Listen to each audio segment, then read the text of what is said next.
pessoal, tudo bem? Meu nome é Camila, eu trabalho na comunicação da JMI e hoje a gente vai começar um novo projeto por aqui.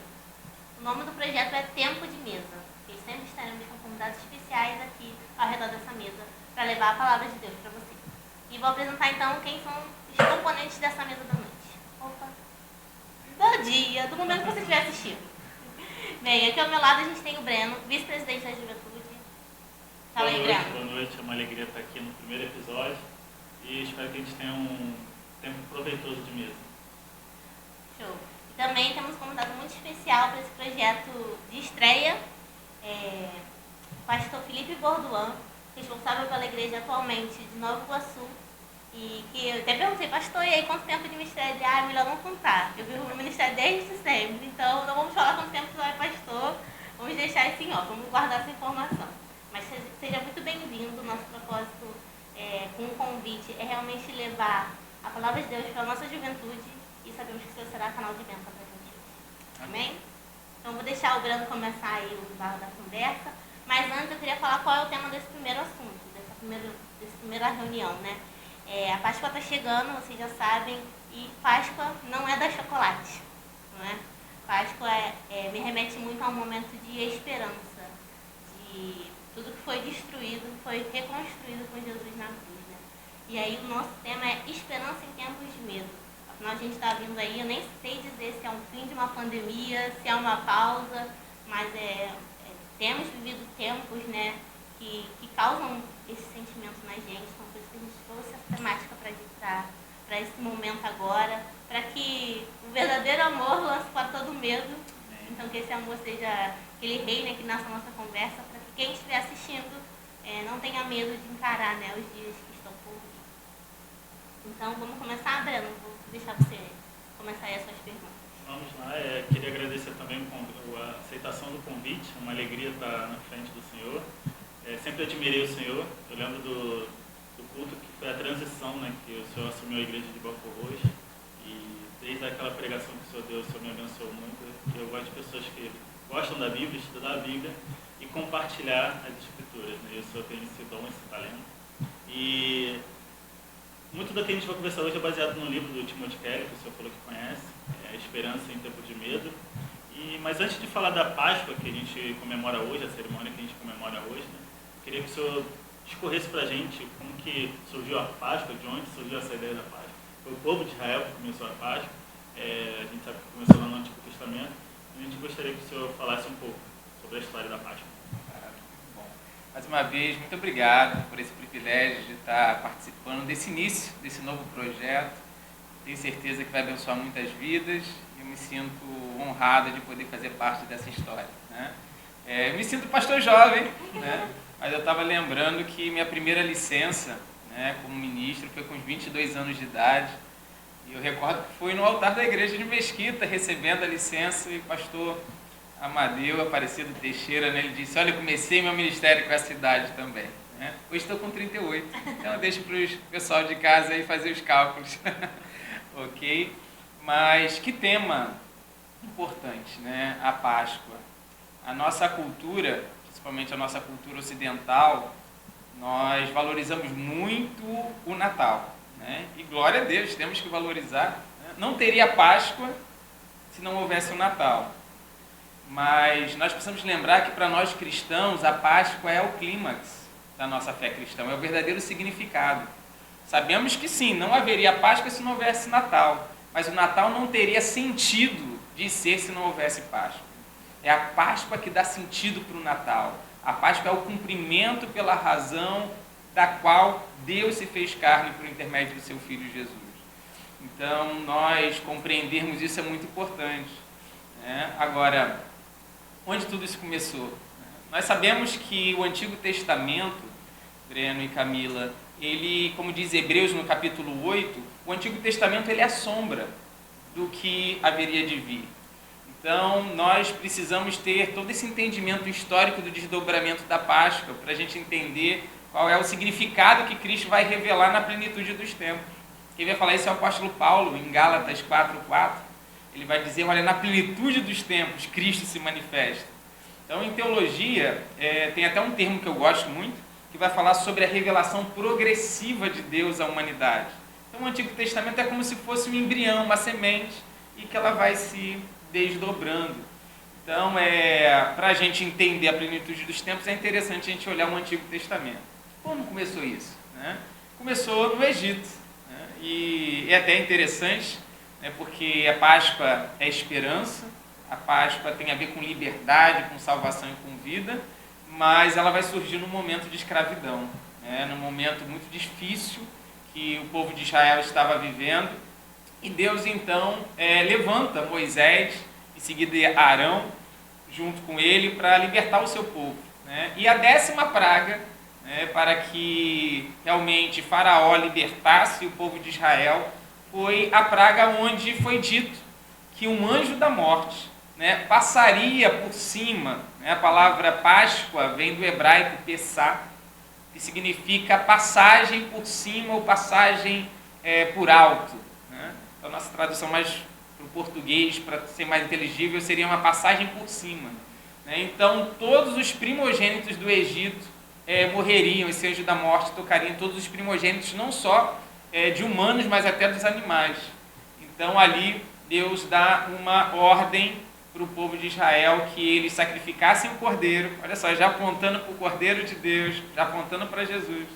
E através do sangue nos umbrais da porta, esse anjo da morte passaria por cima, seria o Pessá. E aí começa a Páscoa judaica, né, que depois nós vamos fazer uma ponte aí com a Páscoa cristã.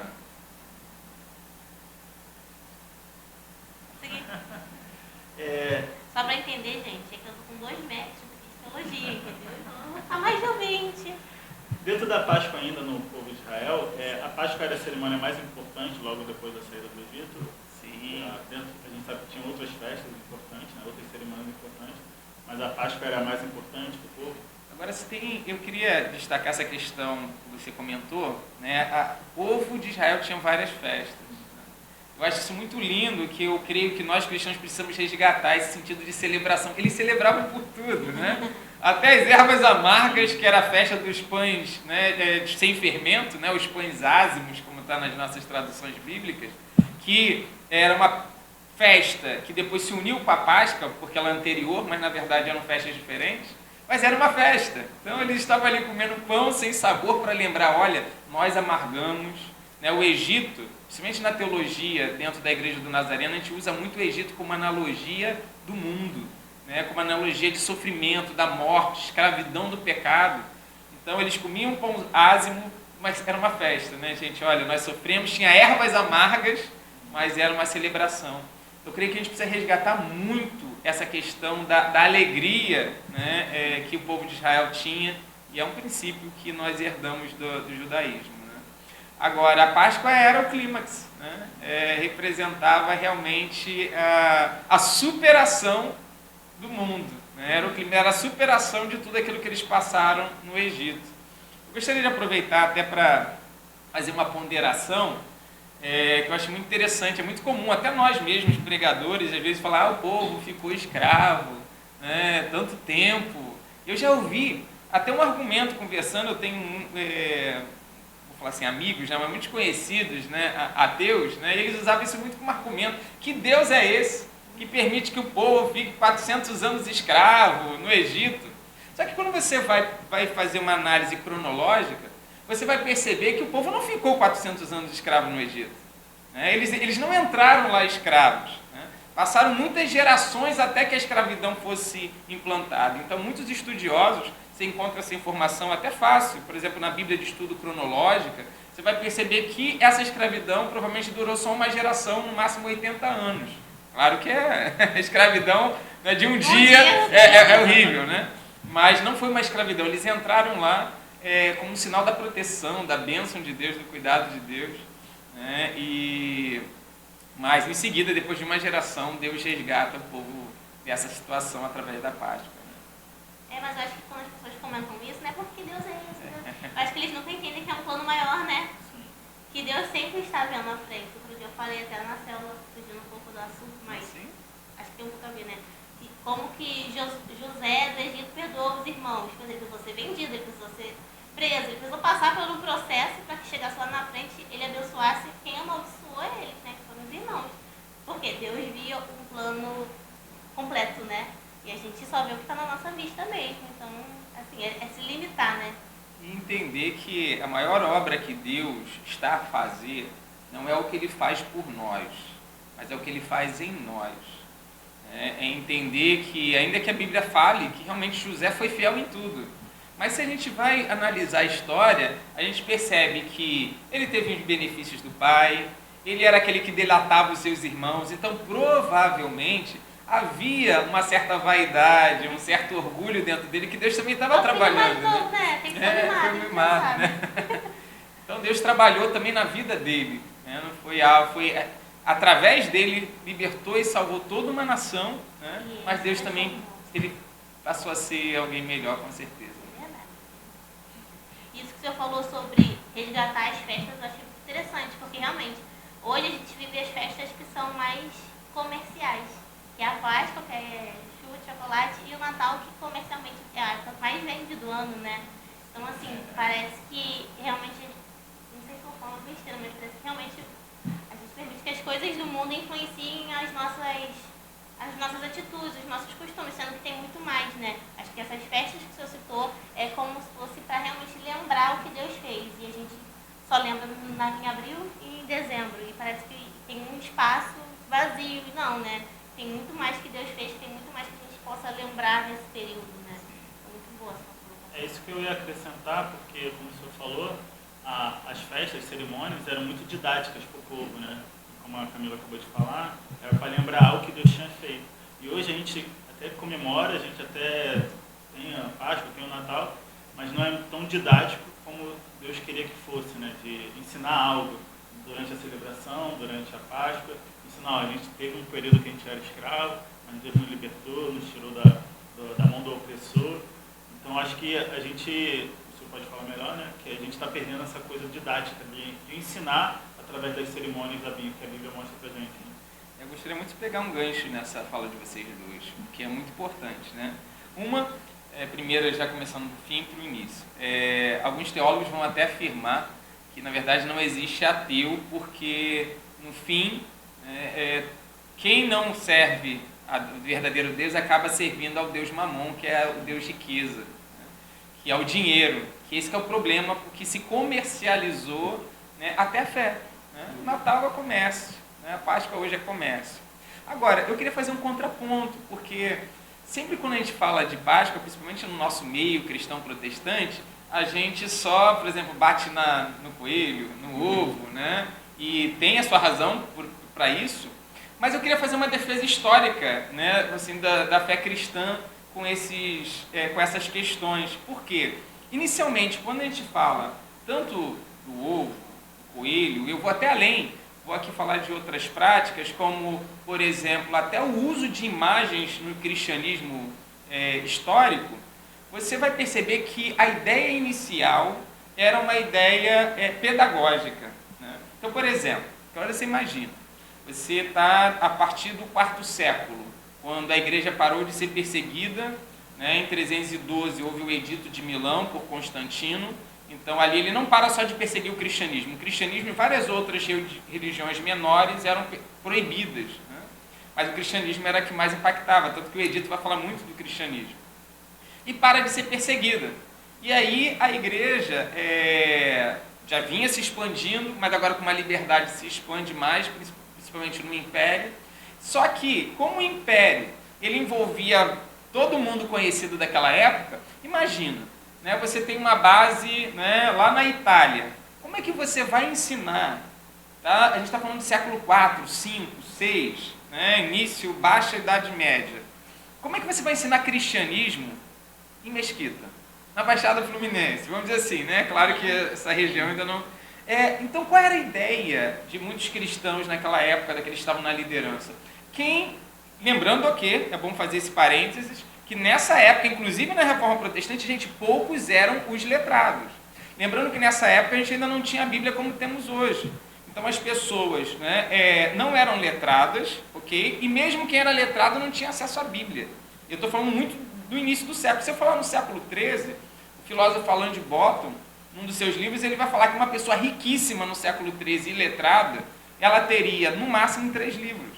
Né? Alguém que não fosse, claro, um monge, né, ou um rei. Sou rico, sou letrado. O que ela teria? Ela teria uma cópia da Bíblia, uma cópia de um livro com a história dos santos, né, e um livro de oração. Né? A diferença naquela época é que as pessoas buscavam muito mais profundidade do que quantidade. E aí você vai ver coisas maiores que a pessoa, né, mas tinha pouco acesso. Então agora imagina no início dos primeiros séculos do cristianismo. Então o que faziam? Pensa o que os bispos naquela época pensavam. Quem lá em Mesquita é uma referência de fé cristã? Poxa, lá tem um homem que foi um instrumento de Deus para levar o cristianismo em Mesquita. Ouviram falar no tal pastor Amadeu Aparecido Teixeira? Aí o que se fazia naquela época? Pegava um busto dele, né, colocava na praça central da cidade, né, ou até na igreja, e falava assim, olha, sigam o exemplo desse homem. Essa foi a ideia inicial, tá, do uso de imagens. A igreja oriental na época teve problema com isso, porque eles aceitavam os vitrais, né, que eram os ícones, as imagens em vidros, mas não aceitavam as imagens, né, porque falavam, a Bíblia proíbe isso, né? Mas o argumento foi didático. O problema era que algumas pessoas começaram a passar debaixo da imagem, da sombra da escultura, né? E falaram assim, olha, eu fui curado, né? Minha gripe foi embora, minha dor de cabeça passou.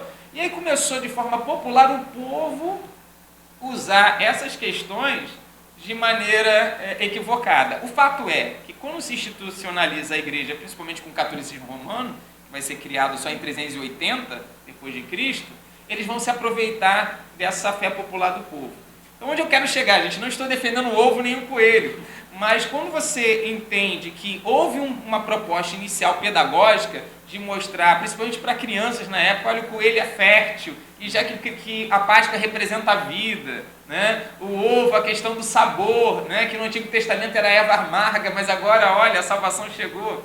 Então, não estou defendendo, entenda, né? Porque eu acho que realmente se perdeu e se comercializou a fé por causa disso, mas nós precisamos ser honestos historicamente e entender que no passado tinha sentido, né?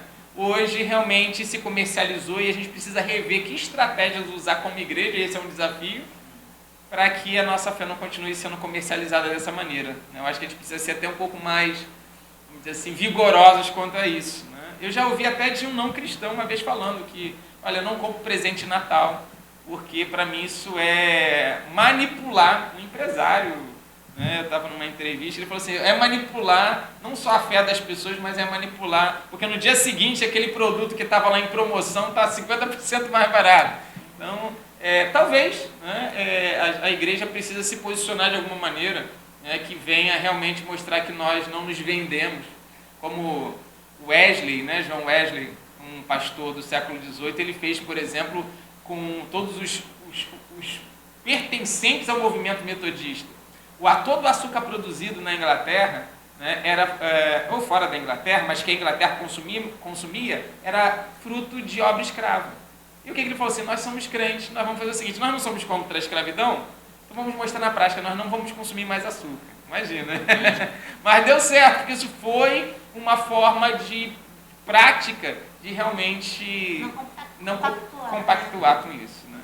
Fiquei pensando que foi para popularizar, né? Que se criou o ovo e aí popularizou demais, agora a gente tem que retroceder, digamos assim. Concordo. Mas é retroceder para avançar, né? Avançar no reino, digamos. Então, acho que é muito interessante a sua explicação, assim, porque realmente, às vezes, a gente não busca, né, os porquês das coisas estarem... E é isso, eu nasci em 1990, alguns... Se entregar. Todo mundo falou a idade, mas não viu, né? Eu me reservei, me poupei dessa. E a gente vive dentro da nossa bolha, né? E não entende o porquê das coisas estão acontecendo e a gente só se permite ir vivendo. Acho que esse é o momento, né? A juventude vai permitindo sem entender porquê e vai aceitando essa questão, os posicionamentos do Natal. Mas eu fiquei pensando, se eu falou que eu não compro o exemplo, né? Do seu conhecido. Eu não compro presente porque depois tô comercializando minha família. Mas eu pensei, como é que a gente festeja? Todo aniversário tem presente. Querendo ou não, faz sentido hoje, mas a gente pode olhar visão mais ampla, né, da coisa. Deixa eu assim. pegar só um gancho, vou ser breve aqui nessa fala, mas algo que eu tenho falado muito, que eu acredito que a gente precisa ser a igreja mais propositiva e menos reativa. Como eu falei, se foi certo ou errado, no contexto passado foi uma forma de apresentar o cristianismo para crianças, por exemplo, essa questão do ovo, essa questão do coelho, enfim. Mas, querendo ou não, foi a igreja que propôs. Então, assim, hoje nós reagimos ao que o mundo oferece. Eu acho que a gente precisa voltar a ser propositivo. Vamos lançar um resgate aos princípios, mas como responder às necessidades da nossa cultura atual, né? Como realmente, o que a gente está fazendo aqui, na verdade, já é uma tentativa disso, né? Nós estamos num podcast, usando uma ferramenta atual, mas sendo propositivo para levar o que é o Evangelho. Então a gente precisa ser mais propositivo e menos reativo, até nessa questão. Qual é a nossa proposta? Né? É só não Natal, não Páscoa, não ovo de chocolate, né? Não fazer nada diferente. E não fazer nada né? diferente. Qual é a nossa proposta?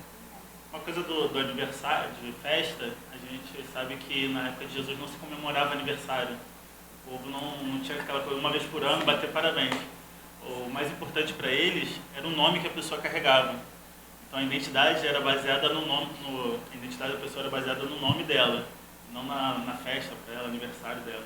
A gente vê hoje, né, o comércio usa muito, nossa identidade é no meu aniversário, o signo até se aproveita disso, nasci em outubro, nasci não sei onde, mas era o nome que carregava que fazia mais diferença, né? Então por isso que até questão de calendário, saber, tem uns erros, né?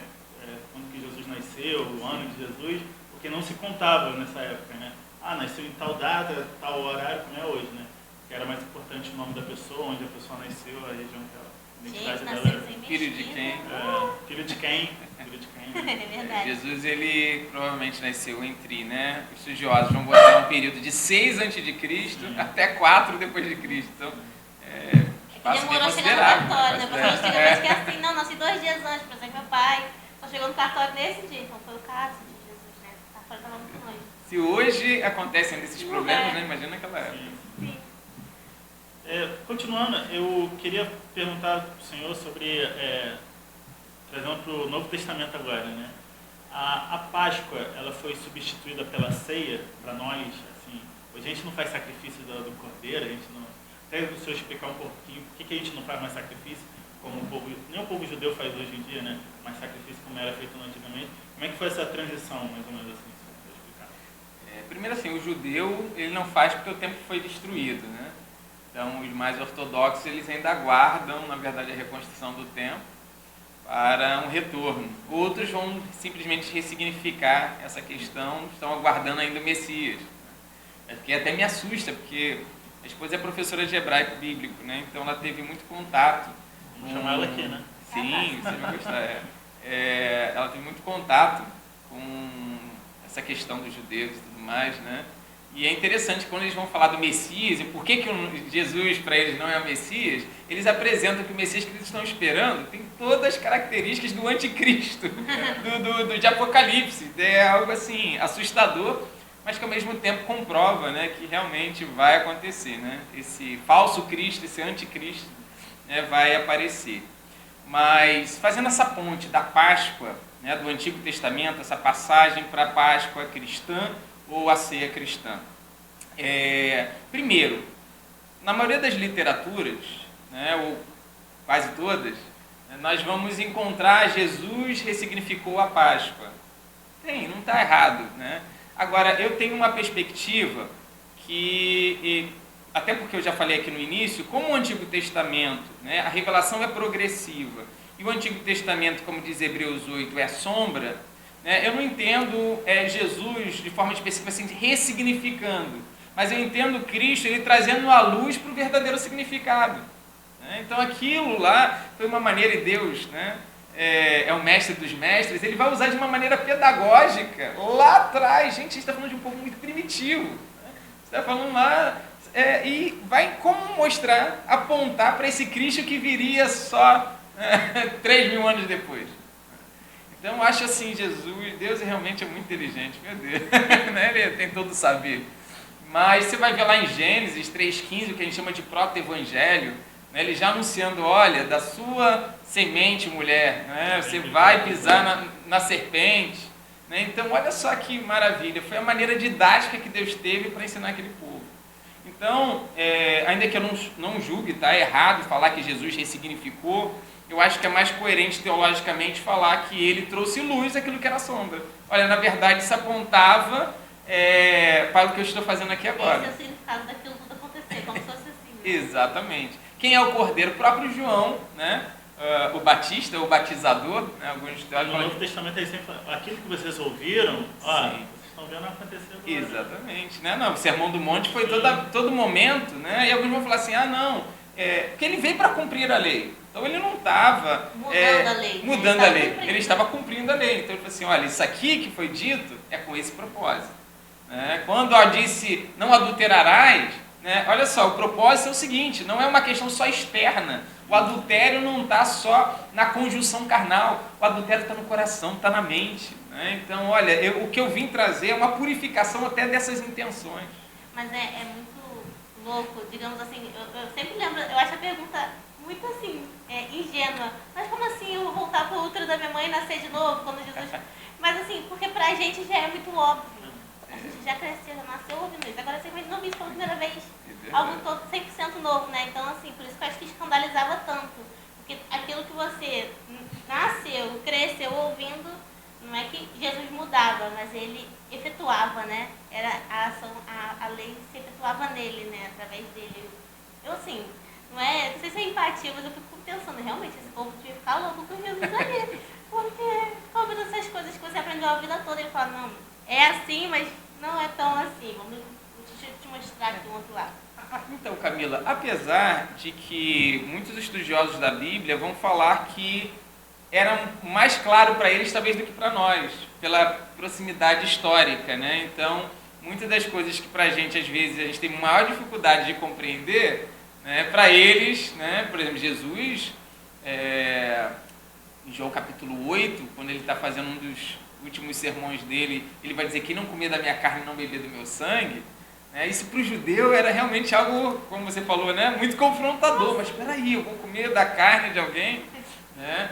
Mas assim, Jesus estava realmente dizendo isso. Falou assim, olha, vocês me seguem por causa dos pães, dos peixes, dos milagres. Mas o que eu vim fazer com vocês é uma aliança muito maior do que isso. Né? E aí vem o ponto que eu acho que responde o que o Breno perguntou. O que é então a ceia da comunhão, a ceia do Senhor? É interessante, popularmente a gente chama de Santa Ceia, mas nem seria teologicamente muito correto usar o termo Santa Ceia. Né? É até interessante, no inglês, por exemplo, você usa comunhão, communion, né? E a Santa Ceia, a Holy Supper, é usado só para a ceia que Jesus fez. Né? Então, o nosso manual, o manual da Igreja Nazarena, como a Igreja Nazarena é uma igreja global, né? Ensina em 64 países e é uma igreja que nasceu nos Estados Unidos. Se você perceber no manual a ceia do Senhor, nos artigos de fé, ela vai falar ceia do Senhor e falar ceia da comunhão. Né? Porque aí que eu acho que é algo lindo, porque a gente vai entender que o que Jesus veio fazer, né, através dessa ceia não é tão somente nos salvar dos nossos pecados. Tá? A salvação, a Páscoa cristã, a ceia do Senhor, a ceia da comunhão, são sinônimos, não é simplesmente escapar deste mundo, mas é um convite para ter relacionamento com Ele.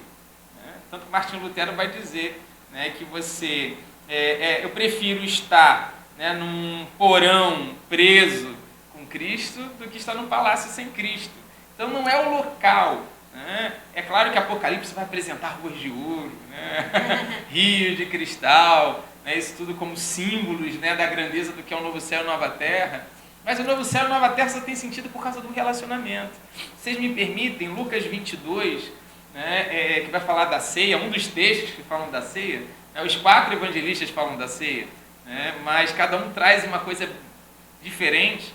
Eu acho interessante que ele vai falar assim, no versículo de 15, tenho desejado ansiosamente comer esta Páscoa com vocês antes do meu sofrimento. Né? Ele vai realmente trazer eles para a comunhão, e aí vem essa questão da mesa, que eu acho que a gente precisa resgatar e entender que esse é o verdadeiro propósito da ceia, entender, né, que Deus nos resgatou dos nossos pecados, mas não só para nos levar para o céu, mas para ter relacionamento com Ele. Ele vai sentar à mesa com seus discípulos, e essa questão da mesa, isso aqui é muito lindo que a gente está sentado à mesa, né? A mesa tem um significado absurdo, que para a gente é algo tão comum, mas para aquele povo era algo muito extraordinário.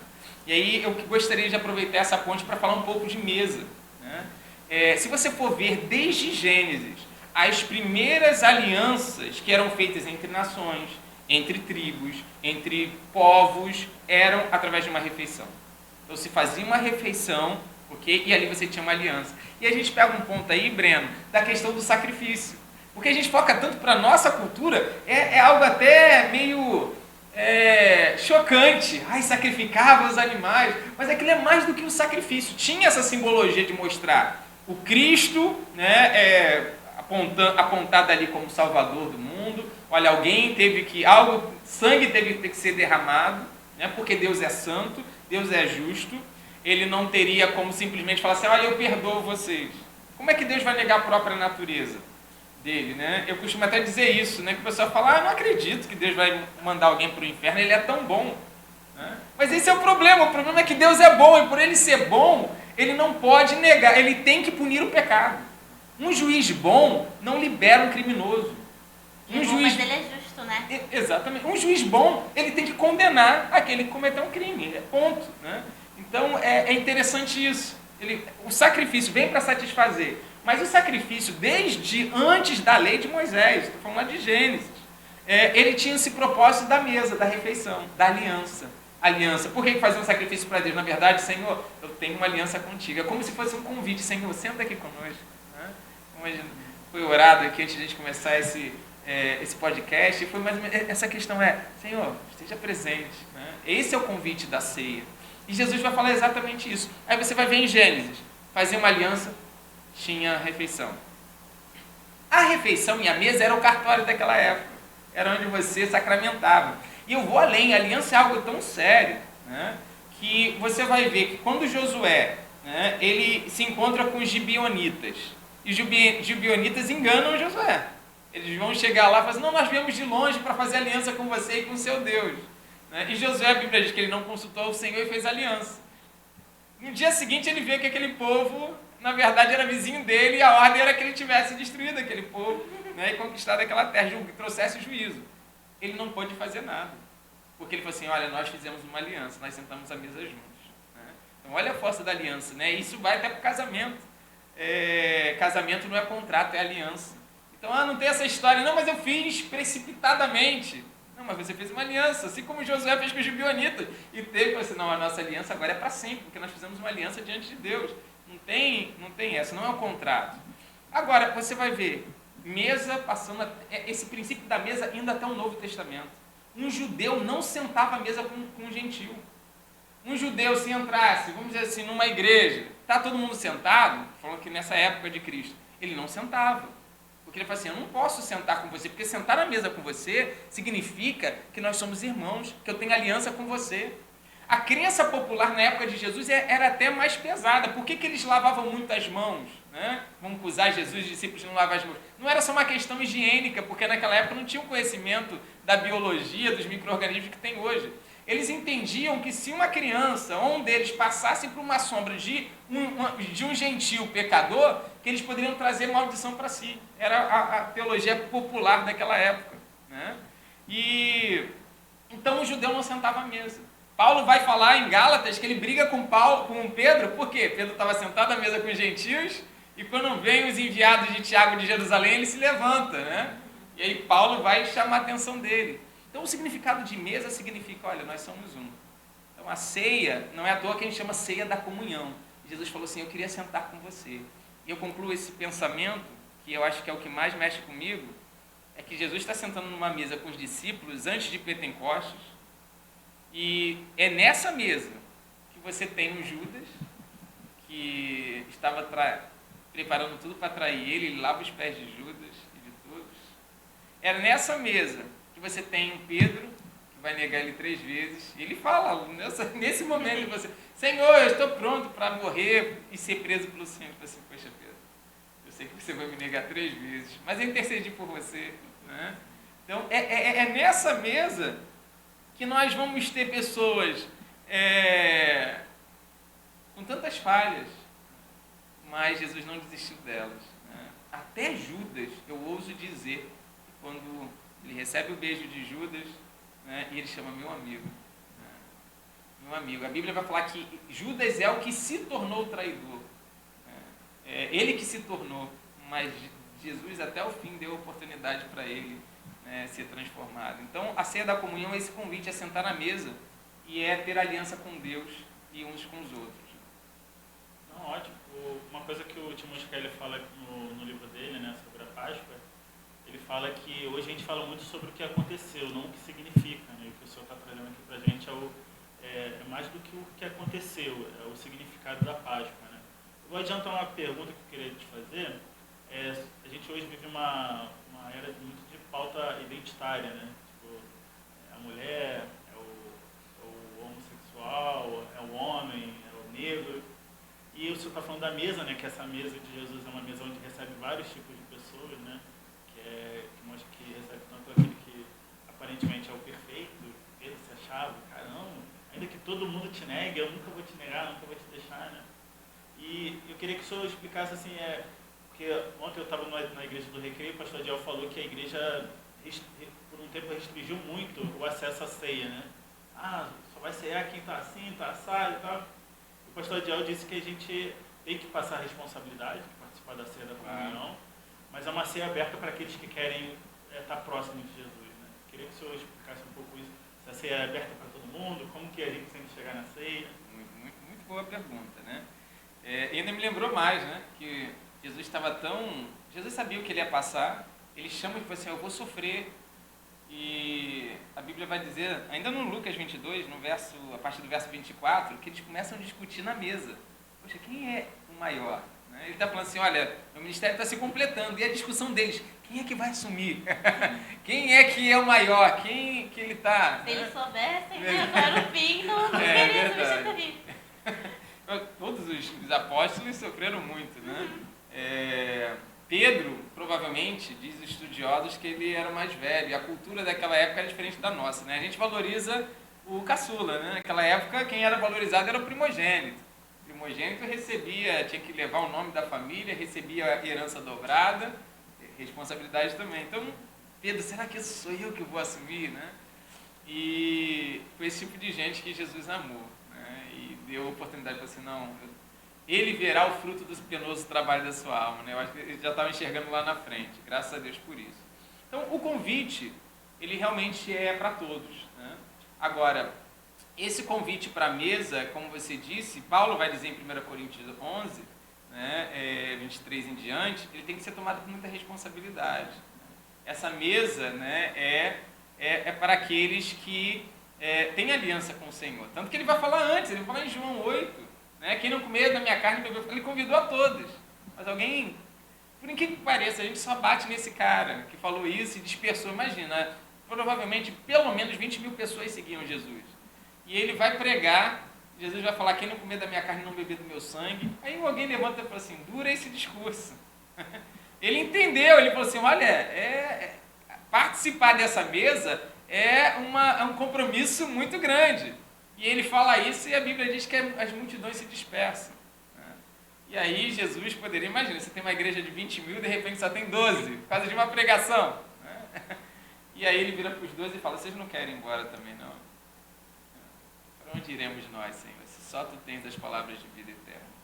Mas, então, a mesa e a igreja, ela precisa ser acolhedora. Agora, ser acolhedor não significa a gente concordar. João Batista recebia todo mundo. Quando ele disse, olha, você que rouba não roube mais. Né? Soldado, você que estoque, se contente com o seu ordenado. E aí vem o ponto que eu repito, sobre a igreja ser mais propositiva do que reativa. Você falou de pautas identitárias. Eu acho que nós somos muito reativos a essas coisas e poucos propositivos. Né?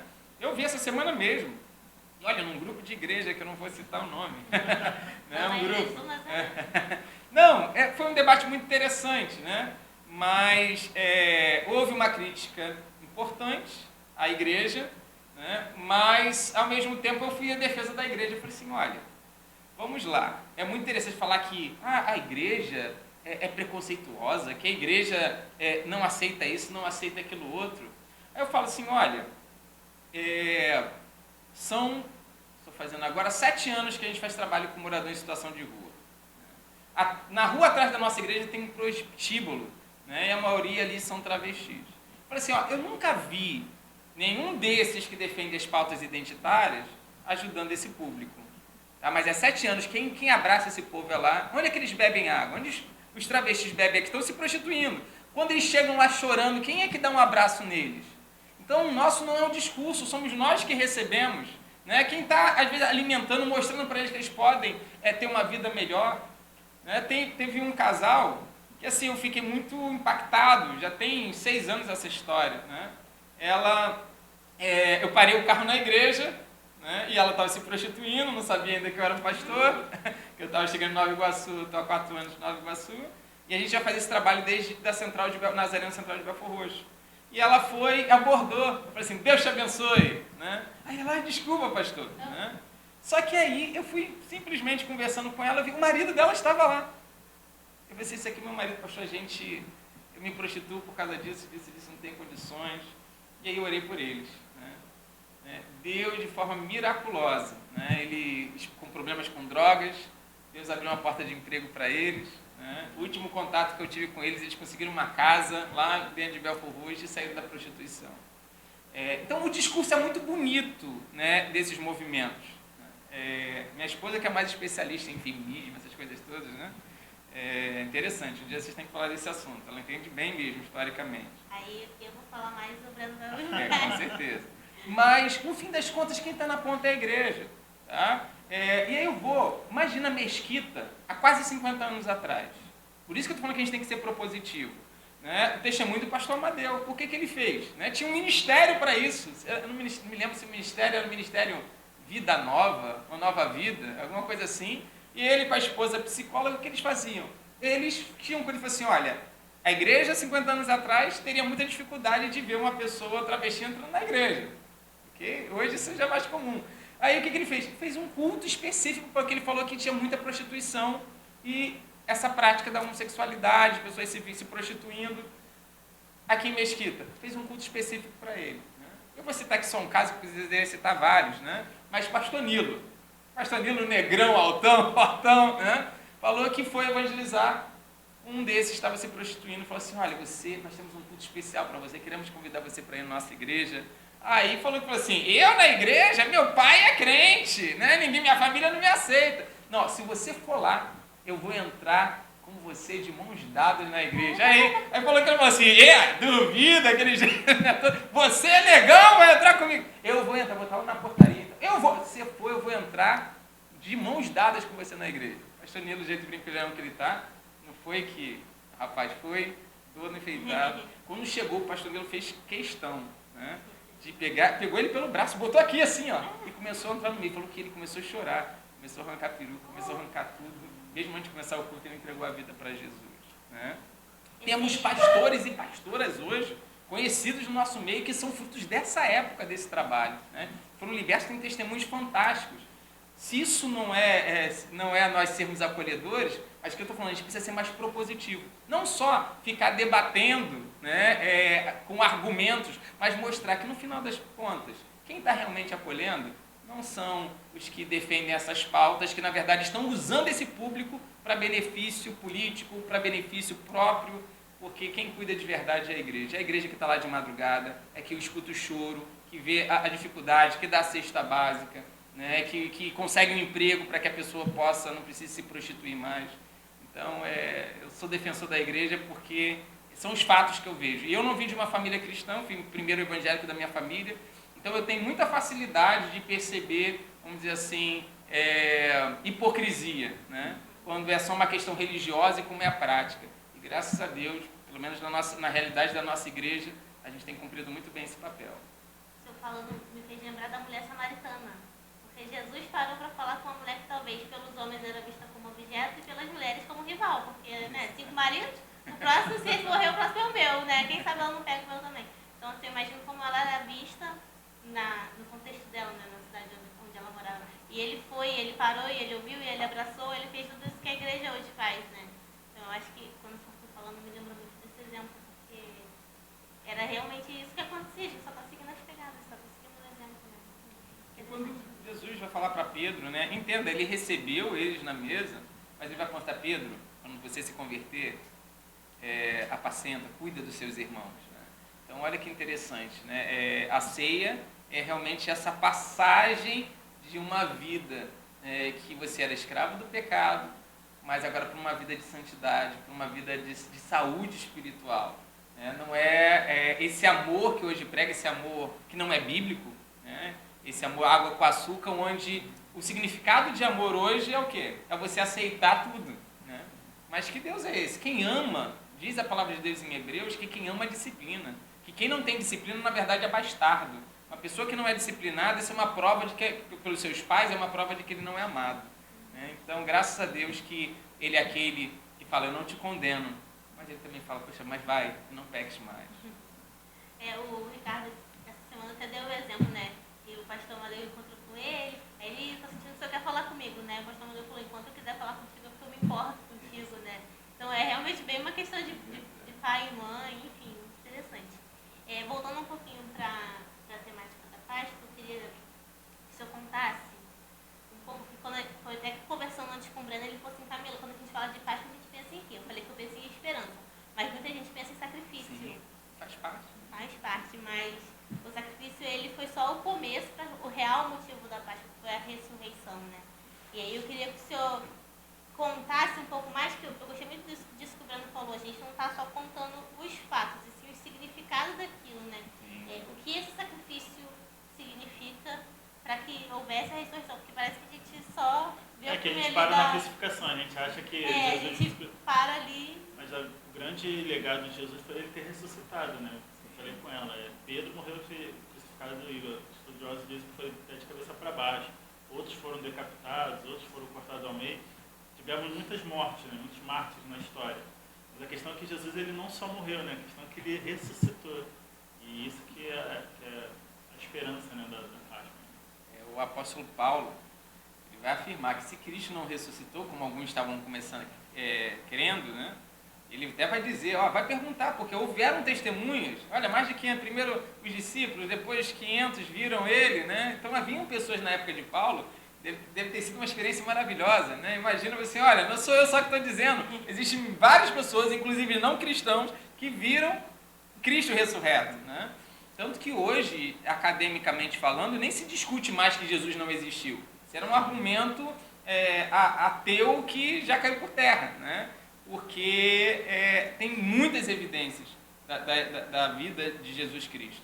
Né? Que é o próprio Timothy Keller, né? Ele vai falar assim, o problema não é mais crer na ressurreição, porque há vários fatos do ponto de vista jornalístico, né? O Lee Strobel vai falar isso no seu livro, né? Case for Christ, né? Não sei como é que é esse livro em português, mas é o caso de Jesus, né?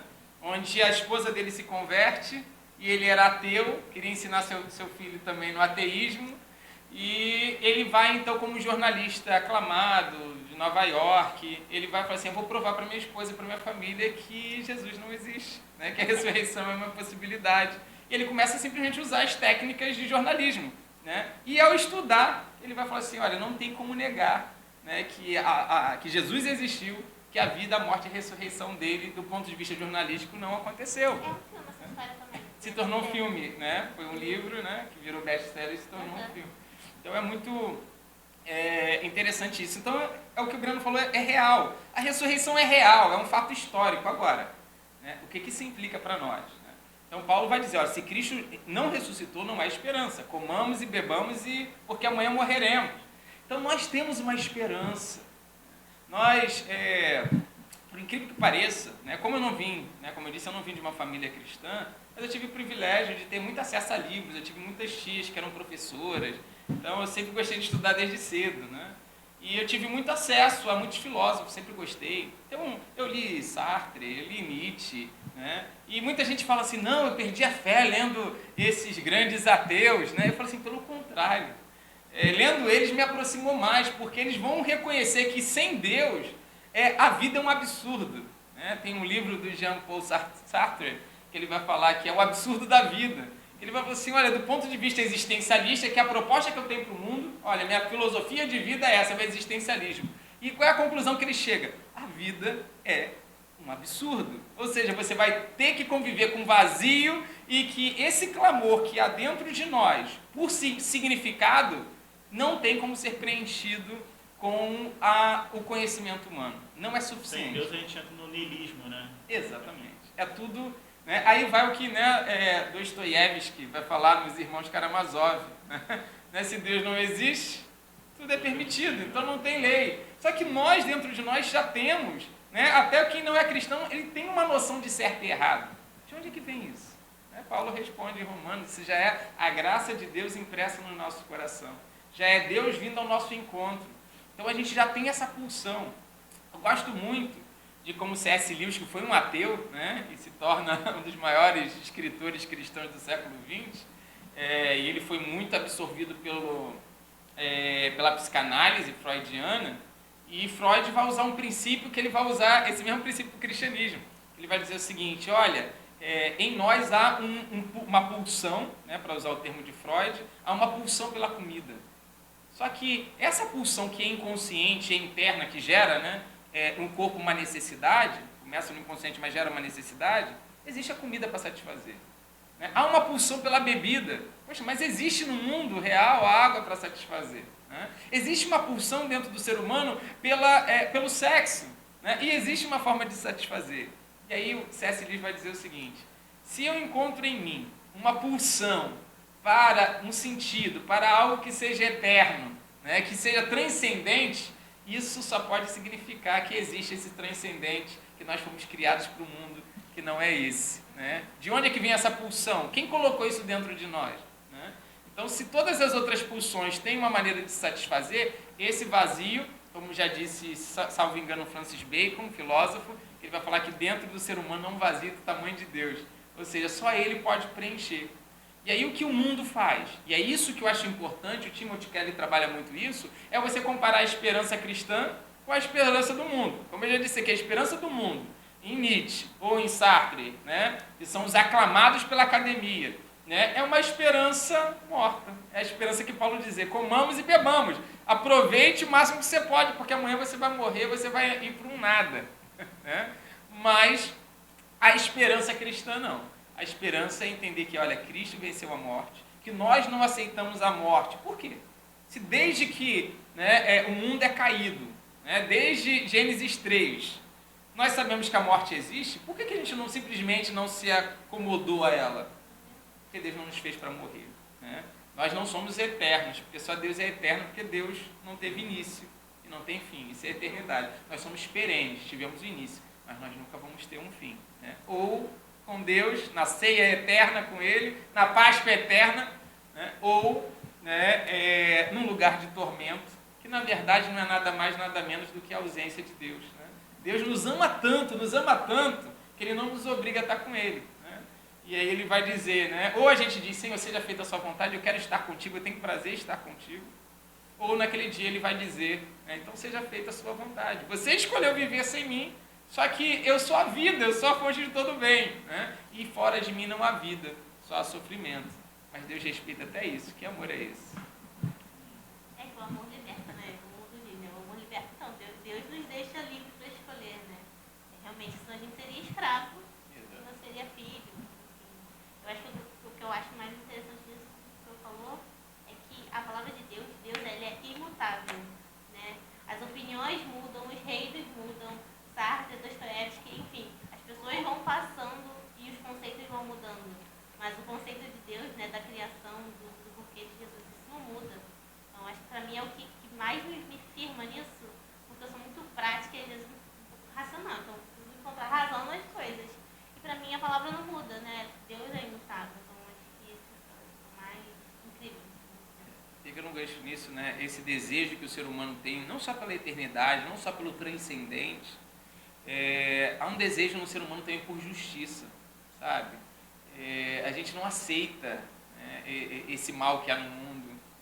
E quando você entende que Cristo ressuscitou, isso nos traz esperança de saber que Ele continua sentado no trono, que um dia Ele vai julgar todas as coisas, um dia Ele vai colocar tudo em ordem, que ainda que pareça que esse mundo, né, está desregrado e que não há esperança, Ele fala assim, olha, Ele continua sentado no alto e sublime trono. Tudo sob controle. Está tudo sob controle. Isso, Pode falar. isso me fez lembrar Isaías 6, né, você vai ver um profeta, ele já era profeta, o profeta Isaías. Tá? Ele já tinha sido chamado como profeta, já era um profeta. Agora, ele vê o rei morrer. Um rei, a gente fala tanto de Davi, a gente fala de Salomão, a gente fala de Saul. Os três governaram 40 anos. O rei Uzias, ele governou 48.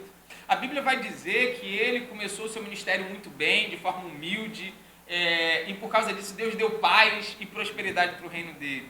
Infelizmente, isso acabou subindo na cabeça dele, e no final da vida dele ele quis fazer o que não era o papel dele, ele quis fazer um papel de sacerdote, enfim, história que provavelmente foi um câncer na sua cabeça, ele querendo fazer o que não lhe devia. Mas o fato é que Isaías era um profeta, vivia no palácio, era praticamente um funcionário público, e de repente vê o rei morrer.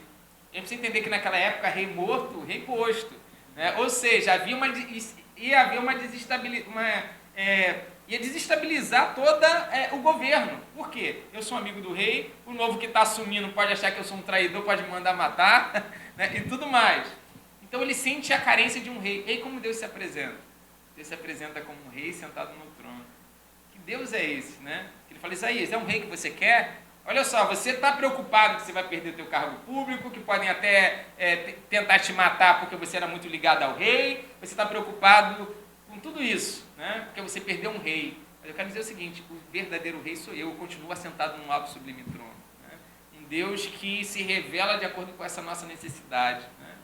Então é maravilhoso a gente entender isso, que Deus não perdeu, e Ele não só não perdeu o governo do mundo, como Ele profetizou, Ele falou assim, não percam a fé por causa disso, não se escandalize. Antes do fim dos tempos virão guerras e rumores de guerras, virão pandemias. Então assim, é óbvio que Deus não deseja uma pandemia, tá? Isso não estava assim no projeto de Deus, vou fazer mas assim, Deus revelou essas coisas e Deus pode, é poderoso para transformar todas essas questões malignas para o nosso bem, né? Porque todas as coisas cooperam para o bem. Então Ele vai usar sim, Ele não deseja, ok? Mas Ele vai usar essa pandemia, Ele vai usar essas guerras, né? Para mostrar que Ele está no governo, para nos humilhar, para mostrar assim, olha, sou eu que estou no controle. José, né? Não só para abençoar, mas para mudar algo em nós, né? Fazer algo em nós através de situações ruins. José fala isso, né? O que vocês fizeram de mal para mim, Deus transformou em bem. Né?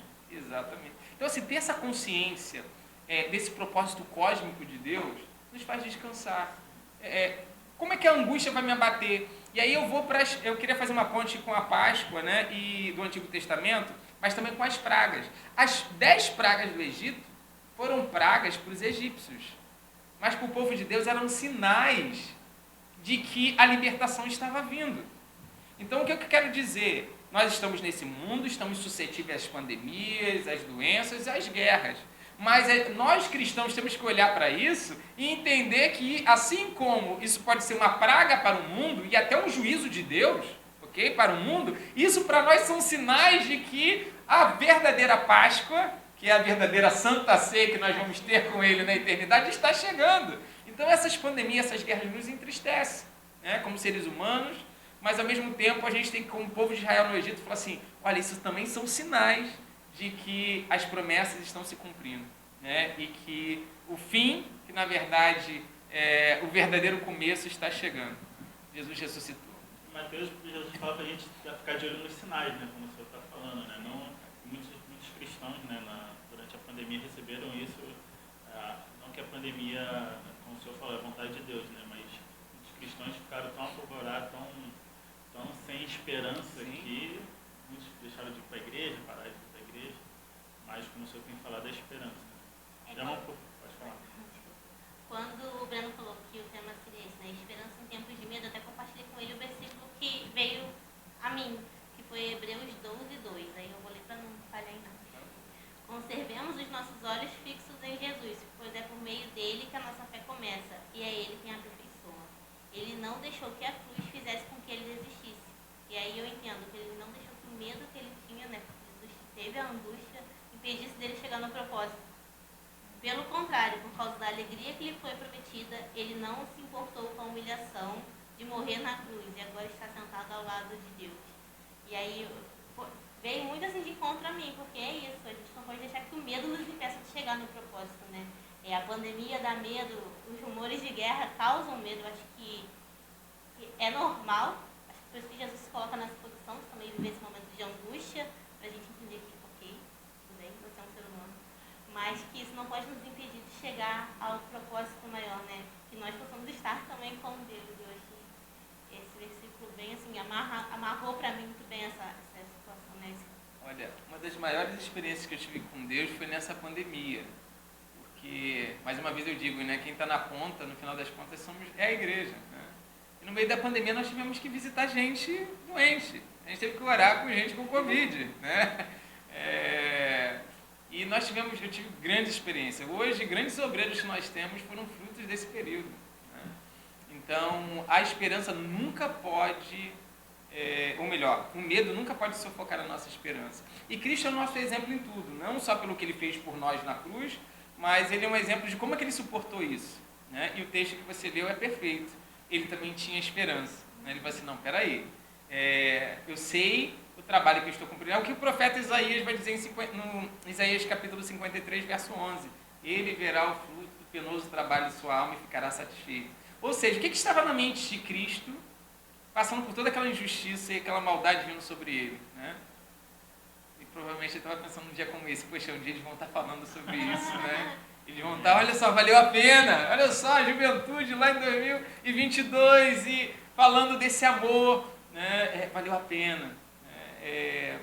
Era isso que fortalecia Jesus. Na própria ceia, ele sabendo que os discípulos ainda não estavam preparados, mas ele curtiu aquele momento com ele, ele disse, poxa, eu quero estar com vocês, estejam comigo, sofram comigo, que é outra coisa que eu acho lindo em Cristo, né? Que nada, até vou fazer aqui uma crítica, mas assoprar ao mesmo tempo, né? Mas o perigo da teologia coach, né? Eu falo assim, o coach é muito importante, me ajudou muito na minha vida profissional, tá? Porque eu sempre fui muito tímido, né? E a minha vida profissional, a programação neurolinguística, os livros que eu li sobre isso me ajudou muito a desenvolver. Mas não podemos confundir essas técnicas que me ajudam a desenvolver profissionalmente com o evangelho. Porque a PNL, as técnicas de coach vão me ensinar a manipular as minhas emoções para que eu tenha um bom resultado. E, gente, o mundo exige isso de nós. Né? Tem vezes que você não vai estar bem, você tem que produzir. Né? Mas agora você vai ter um Cristo que, quando ele começa a crescer, começam a aplaudir ele vai para um lugar solitário. Né? Quando ele começa a ser ovacionado, ele se afasta. Quando ele recebe a notícia de João Batista tinha morrido, ele fala assim, poxa, a Bíblia diz que ele vai para um lugar deserto, ele vai chorar. Né? É um Deus que permite você chorar, você entender que isso faz parte da nossa humanidade, mas não sucumbir nela. Mas um Deus encarnado, 100% Deus, 100% homem, mas que vai falar, não vai ter medo, né? De chegar para os seus discípulos, que ele poderia ser, não, olha, eu sou o líder aqui, então eu tenho que mostrar força, né? Eu tenho que mostrar que eu sou... Não fale, assim, a minha alma está muito angustiada, vocês podem orar comigo? Gente, a gente está falando de Jesus! Né? Então eu acho isso lindo, porque Jesus, a ceia do Senhor, a esperança que nós temos, na verdade Jesus ele veio para restaurar em nós a humanidade perdida. Ele não veio pedir para que nós venhamos ser super crentes, ele vem restaurar em nós, olha, venha ser humano. Né? Se eu que sou Deus me fiz humano, me rebaixei porque me esvaziei para ser... Olha só, meu convite agora, vocês têm liberdade para ser humano. Né? Vocês podem olhar para os olhos dos outros e falar assim, poxa, me perdoa, meu irmão, me ajuda. Se Jesus fez isso, a gente pode também. Então, a ceia é esse resgate, né? Essa esperança de resgate da nossa humanidade. Não é fazer super crente, é simplesmente restaurar em nós essa humanidade perdida. Falando isso que você falou do coach, eu lembrei de uma coisa que eu fiquei pensando essa semana, que o coach, enfim, as teorias, eles querem extrair o melhor de você, né? E fazendo isso tudo, sempre dava que eu era muito autêntica e, maravilha, né? Adoro esse elogio. Camila, você é muito autêntica. Entendeu? Falar, que máximo. E aí eu tava vendo uma pregação esses dias e era uma pregação um pouco coach, com essa linha mais coach de encorajar e tudo. E aí eu fui compartilhar com o Davi e conforme eu fui falando, assim, que a pastora fala, brilha, e não sei o quê, e vai pra, avança. Eu falei, Davi, eu não saí motivada, eu saí humilhada. Ele, por quê? Eu falei, porque Deus me fez refletir que eu gosto de ser chamada de autêntica quando eu poderia ser chamada de ensinável, de ser moldada. Hoje eu quero que as pessoas falem, você vai ser moldada, você vai ser transformada, sabe? Porque às vezes a gente, é isso que você falou, quando Jesus estava numa crescente, ele não é que ele recuava, mas ele sabia o que ele precisava fazer, né? Para que ele realmente alcançasse o objetivo dele. E hoje a gente só quer alimentar esse eu, né? E não quer se humilhar, e não quer se colocar nessa posição que Jesus se colocava, né? E aí tem que ter muito cuidado, porque às vezes a gente ouve e toma aquilo como uma verdade absoluta. E não, tudo bem, eu continuo sendo autêntica, não vou mudar. É uma característica da minha personalidade. Não preciso me agarrar a ela, porque se eu errar, mas eu estou usando minha autenticidade, né? Estou errando, mas eu estou sendo autêntica, né? E eu estou falhando. Interessante. Isso apontou como a gente tem que ficar atento, né? Como isso é atual, que é muito atual para mim. O encorajamento é bíblico, tá? Faz parte. O problema alguns vão até dizer, né, que o problema da teologia do coach é a metade do evangelho, né? Pega a parte do encorajamento, mas às vezes não permite essa liberdade também da humilhação, de você entender que, peraí, nem sempre vai dar certo e que tudo bem. Né? E a gente tornou a humilhação algo negativo, mas na verdade é pro positivo. No final vai ser positivo o resultado. A palavra humildade, ela tem a sua origem no termo humus, né? E humus é a parte mais fértil da terra. Então, ser humilde, né, não é a falsa modéstia, né? Ser humilde é você ser ensinável. Então, a gente precisa ser sempre, estar aberto a ser moldado por Deus, e Deus usa pessoas também para nos moldar. Mas se eu acho que eu já sou perfeito, já sou bom. Vai pra glória, então, tá fazendo hora extra aqui. O C.S. Lewis, no livro Cristianismo Puro e Simples, quando ele fala do capítulo do orgulho, ele fala que quando você encontra uma pessoa humilde, você ela não fica se menosprezando, não sei fazer isso, eu não sei fazer aquilo. Ele fala que humildade não se diminuir, né? Humildade não é pensar menos de si, é pensar menos em si. Então, quando você encontra alguém humilde, ele quer te ouvir, ele quer ouvir a sua história, ele quer ter uma conversa, né? Não é só olha, eu sou isso, eu fiz aquilo outro, né? Então, eu penso a humildade, como o senhor falou, né? Continuando, pastor... Mas está gravando?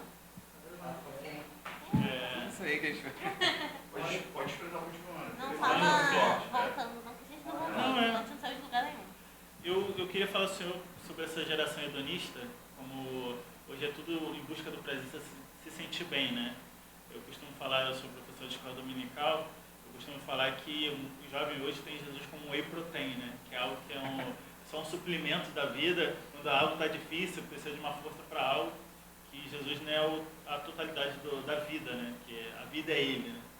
Mas por essa geração ser muito hedonista e a cruz de Cristo, né? A Páscoa aponta muito para o sacrifício. Como que a gente pode falar de sacrifício uma geração de like, de coisas fáceis, né? De tudo muito rápido, muito fácil, e essa geração em busca do prazer infinito? Uau, excelente pergunta, Breno. A gente realmente tem vivido uma sociedade que com muitas facilidades, né? É claro que há muitas carências, né? Mas foi até certa vez o pastor Wellington pregando lá na Central de Nova Iguaçu, ele fez uma pregação sobre a geração touch, né? Ele usou o exemplo do celular. E assim, eu que sou de uma geração um pouco anterior, ainda que eu me considero jovem, né? Analógica. Gente, eu para fazer um trabalho de escola na minha época, eu tinha que ir em 3 bibliotecas. Você não podia tirar o livro da biblioteca. Algumas permitiam você sair até a xerox da própria faculdade, escola, da faculdade lá, e no máximo, e fazer aquilo tudo à mão. Então isso gerou em nós também uma resiliência maior. Me lembro que era aniversário da minha mãe, e eu de manhã, chegava da escola, eu começava a preparar um bolo. Eu só sabia fazer isso, um bolo de chocolate. Eu ficava o dia inteiro preparando o bolo, quando ela chegava, estava terminando. Então a gente tinha essa questão do esperar. Então hoje é muito complicado exigir isso dessa geração, porque eles estão acostumados com tudo automático. Então, se assim um dos papéis da igreja é a gente conseguir ensinar essa questão do tempo, né? Que há tempo para todas as coisas. Mas o problema dessa cultura, né, dessa cultura, isso forma clara está nas igrejas, é o que você falou. Eu venho no domingo para poder me energizar para viver uma semana. Você vai para a Bíblia. Você vai perceber que a igreja, ela na verdade, o domingo, né, que eles desde Atos vai falar que eles se reuniam no primeiro dia da semana, que era no domingo, era para celebrar e contar as maravilhas que aconteceram durante a semana. Né? Então, tipo, olha como Deus usou, olha o que aconteceu. Né? Então, o encontro, né, na eclésia, né, a palavra igreja, eclésia, significa realmente assembleia da reunião, era para compartilhar como é que foi minha vida com Jesus durante a semana. É entrega, né? Era assim, vamos cear, vamos celebrar, era uma festa, vamos celebrar o que aconteceu. Hoje é o contrário, né? Às vezes a pessoa vive uma vida de derrota de segunda a sábado, né, para um domingo se energizar, para tentar. Né? Qual é o problema aí? Né? Então, a gente precisa realmente ter um outro olhar. Né? E o hedonismo, como você citou, é um dos problemas. É claro que hoje, até uma teologia, John Piper vai defender no seu livro, né, baseado em C.S. Lewis. C.S. Lewis que traz essa ideia, e John Piper vai registrar, né, vai desenvolver, vai desdobrar essa ideia de C.S. Lewis, de que, na verdade, essa geração ela deveria ser mais hedonista. Como assim? Né? Hedonista é aquele que busca o seu próprio prazer. Né? Mas ela vai dizer que o prazer que o mundo nos dá, o prazer da droga, da bebida, da relação sexual ilícita, né, fora dos padrões bíblicos, são prazeres que, na verdade, não nos satisfazem de fato. E que, se nós fôssemos verdadeiramente hedonistas, né, nós íamos perceber que o único que pode realmente dar uma alegria consistente é Deus. Né? E é verdade, né? Porque Ele é eterno, só Ele pode nos preencher. Né? Muita gente fala, eu até costumo dizer isso, muita gente fala assim, no céu, né? No céu vai ser uma glória. Só que eu entendo o que João vai dizer na sua carta. Ele diz o seguinte, olha, hoje nós somos filhos. Ou seja, antes nós éramos criaturas. Em Cristo nós nos tornamos filhos. Seja algo maravilhoso. Porque Deus, entenda, Deus ele não projetou a queda do homem, mas Deus é onisciente, amém? Deus é eterno, ele não está preso no tempo, ele sabia que o homem ia cair, né, o ser humano. Então, ainda que Deus não projetasse a queda, Deus usou o que o homem fez de mal para o bem. Deus é maravilhoso, ele é mestre em transformar maldição em bênção, né? E ele vai pegar isso e vai... Porque entenda, Adão e Eva foram feitos por Deus, Jesus é Deus, tinha um relacionamento pleno com a Trindade, Pai, Filho e Espírito Santo. Ok. Mas nós não precisávamos do sangue de Jesus para sermos salvos e termos relacionamento com Deus. Significa que em Cristo, hoje já, não estou falando do céu, estou falando hoje, nós temos o privilégio de ter um relacionamento até, vamos dizer assim, superior do que a relação de Adão e Eva de apenas criatura. Mas fomos feitos filhos de Deus. Recebemos poder para ser feitos filhos. Só que João vai dizer que quando ele vier, Deus vier, nós o veremos face a face e seremos semelhantes a Ele. Nós nem temos ideia do que nós vamos ser ainda. Né? E que ainda que nós vamos receber um corpo imortal, esse corpo vai ser revestido da imortalidade. Né? E esse corpo que é corruptível vai se revestir da incorruptibilidade, ele ainda vai continuar sendo limitado. Nós vamos ser seres perenes, na glória, não morre mais, não se corrompe mais, mas nós vamos ser ainda limitados. O que a gente vai fazer no céu? Nós vamos continuar aprendendo de Deus, porque Deus é eterno, Deus é imenso, Deus é infinito, e nós vamos continuar tendo prazer em Deus eternamente. Né? Então, só Ele pode satisfazer essa alegria, né? Preencher e nos dar um prazer eterno. Eu costumo fazer uma distinção de dois conceitos. Né? Eu faço a distinção do conceito de felicidade para alegria. A felicidade, ela depende da circunstância. Hoje recebi meu salário, estou feliz. Né? Paguei as contas, acabou o dinheiro, estou triste. Né? Fui promovido, estou feliz. Fui mandado embora, estou triste. Então, a felicidade, ela depende das circunstâncias internas. Agora, a alegria não. A alegria é um estado de espírito. A alegria é o que Cristo vai dizer em Mateus 5. Olha, até quando vocês forem perseguidos, se alegrem, porque é grande o galardão que está no céu. É a gente conseguir entender que não importa o que está acontecendo à minha volta. Eu sei em quem tenho crido. Eu sei que ele venceu o último inimigo. Ele não venceu só uma pandemia. Ele não venceu só uma doença. Ele venceu a morte. Ele venceu o diabo. Então, se eu estou em Cristo, eu tenho a certeza de que não no meu tempo, mas no tempo de Deus eu vou vencer todas essas coisas. Né?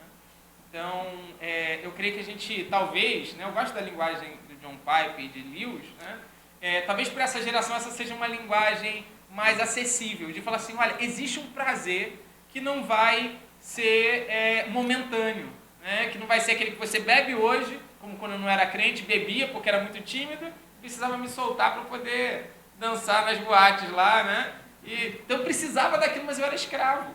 Né?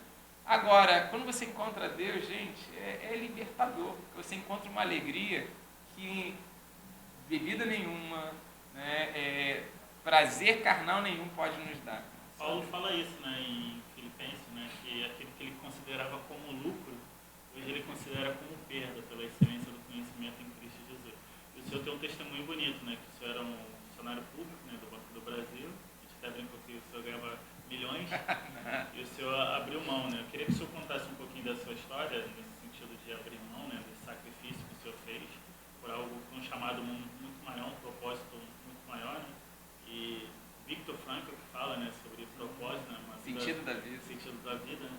O senhor estava falando da alegria, tem um homem em busca de sentido, que ele conta, né, no campo de concentração, que ele conta que quando os homens estavam voltando para o galpão, para poder, depois de ter passado o dia trabalhado lá com fome, todo aquele terror que aconteceu, né, aí quando eles estavam entrando, um dos homens falou assim, olha lá, aí todo mundo assim, sem entender, cansado, com fome, né, com frio, aí quando eles olharam, o homem estava apontando para o pôr do sol. Aí ele escreve no livro assim, como que um homem, na situação que estava, poderia apontar para algo, uma beleza, e se esquecer da sua situação no momento e ainda encontrar algo belo. Né? Você estava falando da diferença da felicidade para a alegria. Né? O cara, naquela situação, ainda viu algo que deixou ele feliz. Né? Mas conta a sua história aí. Esse meu livro é Em Busca do Sentido, esse mesmo do Viktor Frankl. É maravilhoso. Então, eu não vim de uma família evangélica. Então imagina, né? O primeiro evangélico da família, toda a família, e tive encontro com Deus, né? Saindo da Rio Sampa, né? Tive encontro com Deus no meu quarto. Meses antes, na verdade, eu fui curado sobrenaturalmente. Eu com 15 anos eu quase morri, e de uma doença que até hoje não souberam diagnosticar, mas afetou meu corpo inteiro. Era nítido que era algo espiritual, né? Parte da minha família, a convite, né, de um parente, nós fomos para um centro espírita, e aqui eu não estou falando mal de religião de ninguém, mas foi uma experiência, né? Nós ganhamos muitas coisas materiais, mas perdemos pais, perdemos família, né? E a gente é uma família muito, muito unida. Mas enfim, aí eu fiquei doente, né? Os médicos falaram assim, o que esse garoto tem? Ele estava definhando, ele estava morrendo, só que no exame não dava nada, né? E era nítido que era algo espiritual. E é nessas horas que a gente vê quem são os amigos de verdade, né? Quem foi lá orar por mim, quem foi lá me visitar, foi um amigo crente da escola. Os amigos de copo não apareceram, né? De festa não apareceram, de futebol não apareceu. Mas o crente que a gente zoava ele, literalmente, ele até jogava muita bola, joga até hoje, né? Ele entrava no nosso meio e falava, vocês estão falando de quê? Não, a gente está falando disso, não sei o quê. Aí ele falava assim pra gente, não, eu vou casar virgem. Imagina, um montão de adolescente, a gente zombava dele, né? Era todo mundo virgem, a gente falava, você é bobo, né? Só que foi esse que era zombado, o crente que foi me ver, né? E ele disse, eu posso orar por você, levar, trazer o pessoal da igreja? Eu posso, eu falei, estou aceitando tudo, né? Eu nem conseguia falar direito, né? E eles oraram por mim no domingo, eu não senti nada, mas eu acreditei muito. Eles foram, depois da escola dominical, mandaram horrores para chegar na minha casa, que era longe da igreja, né? 5 dias depois, eu estava na casa de uns parentes no Meia, parte da minha mãe, eles foram na casa da minha avó, que era onde eu morava, né? Morava nos fundos, e Deus me curou de forma sobrenatural, né? Só que ninguém veio falar que foi Jesus, fui para Rio Sampa, 6 meses depois com os amigos, e tive um encontro com Deus que a gente conta em um outro podcast. Uma experiência muito maravilhosa em casa, né? Nunca tinha entrado numa igreja evangélica, e Deus sobrenaturalmente, né, se revelou para mim. Então, assim, ser evangélico já foi um choque, porque eu vim de uma família de tradição católica, a maioria já não mais praticante, e uma parte pequena espírita, né? E aí já começa aí o confronto, né? Quando Deus me chama para o ministério, né, eu entrei em crise porque eu fui criado para ser bem-sucedido profissionalmente. Meu pai falou assim, você, né, eu tive uma boa educação, tive bons estudos, então eu tinha até um valor contrário à Bíblia. Eu valorizava mais a vida profissional do que a família. Era algo que estava muito nítido, eu falei assim, não, o foco é esse, né? É o que a família espera de mim e é o que eu estou me preparando para ser. Só que aí com 18 anos, no culto domingo de manhã, eu sou batizado com o Espírito Santo. E ali Deus me chama e eu falei, Senhor, como? Me converti com 16, como é que é isso? Eu não sei falar como crente, eu não sei me vestir como crente, eu não sei que mundo é esse. Né? E Deus me chama. E Deus me chama, e uma das coisas que ele fala é que eu deveria sacrificar esse meu Isaac, que era, né, para mim, que era o primeiro lugar da minha vida profissional. E eu falei para Deus que estaria disposto a abrir meu sonho de um casamento, abrir um sonho de um bom emprego, para poder fazer a vontade dele. Só que aí foi o contrário. Quando eu sacrifiquei, falei isso para Deus, num culto à noite, né, Deus abriu as portas. Deus abriu a porta da faculdade, Deus começou a escancarar as portas. Eu falei assim, como, né? Começou a me abençoar, né? Na verdade, assim, eu não era um funcionário público, porque eu trabalhava para a seguradora do banco. Então, era uma sociedade do Banco do Brasil com a Sul América. Então, é um processo seletivo bem complicadinho, mas esqueci o termo agora, né? Mas era uma parceria público-privada, né? Não era Banco do Brasil mesmo, né? O Banco do Brasil tinha as ações, uma maior quantidade de ações, era eles que administravam tudo. Mas como foi uma parceria com a Sul América, né, que o Banco do Brasil queria entrar na área de seguro de veículos, fez uma parceria com essa empresa privada que é conhecida mundialmente. Então a gente era sim funcionário, trabalhava diretamente com o banco, mas não precisava fazer concurso, né? Passava só por um processo. Mas assim, Deus me abençoou muito lá dentro, né? Eu comecei a passei 2 anos na verdade lá, primeiro em uma função não gerencial, e eu estava em crise com isso, porque eu tinha já um plano, né? Eu falei, Senhor, a terminar minha faculdade eu já quero estar numa função gerencial. E lá me falaram tudo o contrário. Eu ganhei minha chefe para Jesus e ela disse o seguinte, olha, eu só estou na função gerencial porque eu ajudei a implantar isso aqui na época, mas não é a política do banco, a política é para grandes funções trazer de fora. Eu falei, Senhor, mas o Senhor que abriu essa porta, né? Ela falou, você tem um bom currículo, vai para o mercado, né? Tal. E aí eu orei a Deus, Deus acalmou meu coração, aí o tempo de espera. Olha como é difícil para a nossa geração touch esperar. Eu passei em crise, olha que eu não sou da geração touch, mas isso eu faço uma ponte até com a ceia, Breno, se me permite, e Camila, porque a sexta foi sofrimento de Cristo, se cumpriu, né? Na quinta tem a ceia, na sexta o sofrimento, mas antes da ressurreição tem o sábado. E o sábado é o quê? É o tempo de espera.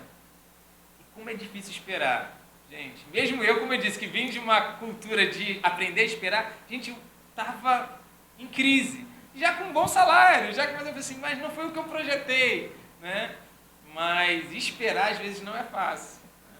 Mas Deus nos ensina a passar que tem o sábado, antes do domingo existe o sábado, que é o tempo de espera.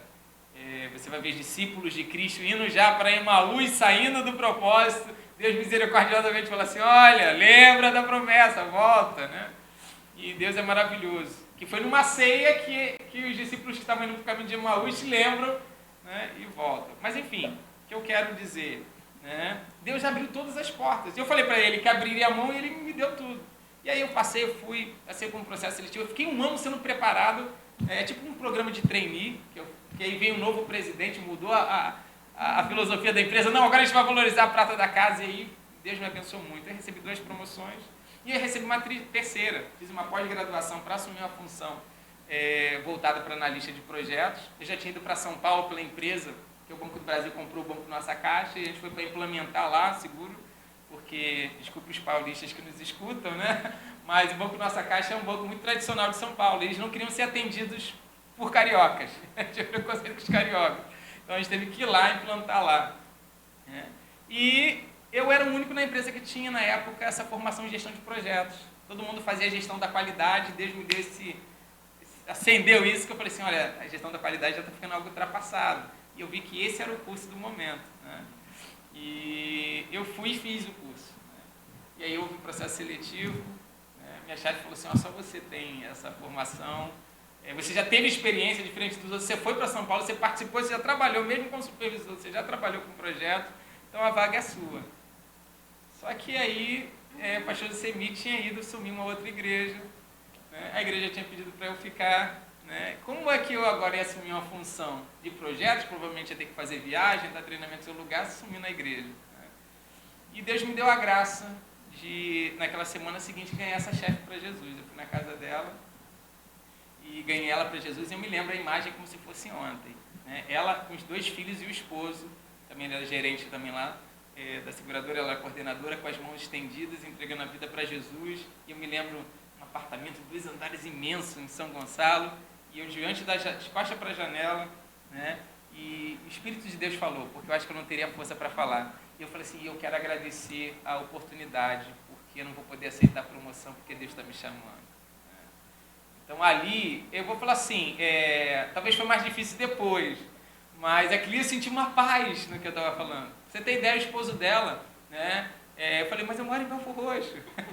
Aí ele fez questão, ele era um gerentão lá, né? Falou assim, eu vou te levar. Eu falei assim, olha, não moro na rua Belfor Roxo, em Copacabana, não, eu moro em Belfor Roxo. O Uber não passa lá. Não tinha Uber nessa época, não tinha Uber, né? E ele me levou, e depois eu fui entender a ideia. Ele foi simplesmente de São Gonçalo a Belfor Roxo, tentando me convencer, você tem um futuro muito grande na empresa, não sei o que, me convencer, mas aquilo, o Espírito Santo me anestesiou, né? Mas cada um que nos ouve aqui, o que eu quero dizer? Cada um de nós temos um Isaac, que nós precisamos saber que o Espírito Santo ele é zeloso. Algumas traduções chamam até de ciumento, né? Deus ele não nos quer 99%. E como Deus sabia que esse era meu ídolo, né? Esse era a minha idolatria, era a minha vida profissional, né? Ele fez eu sacrificar. Então, tem um tempo de espera, mas a gente precisa saber o que eu preciso sacrificar para viver realmente a ressurreição do domingo. Né? E dói um pouquinho às vezes, né? A gente quando pensa assim, mas gente, como é prazeroso. Eu não trocaria nada, né?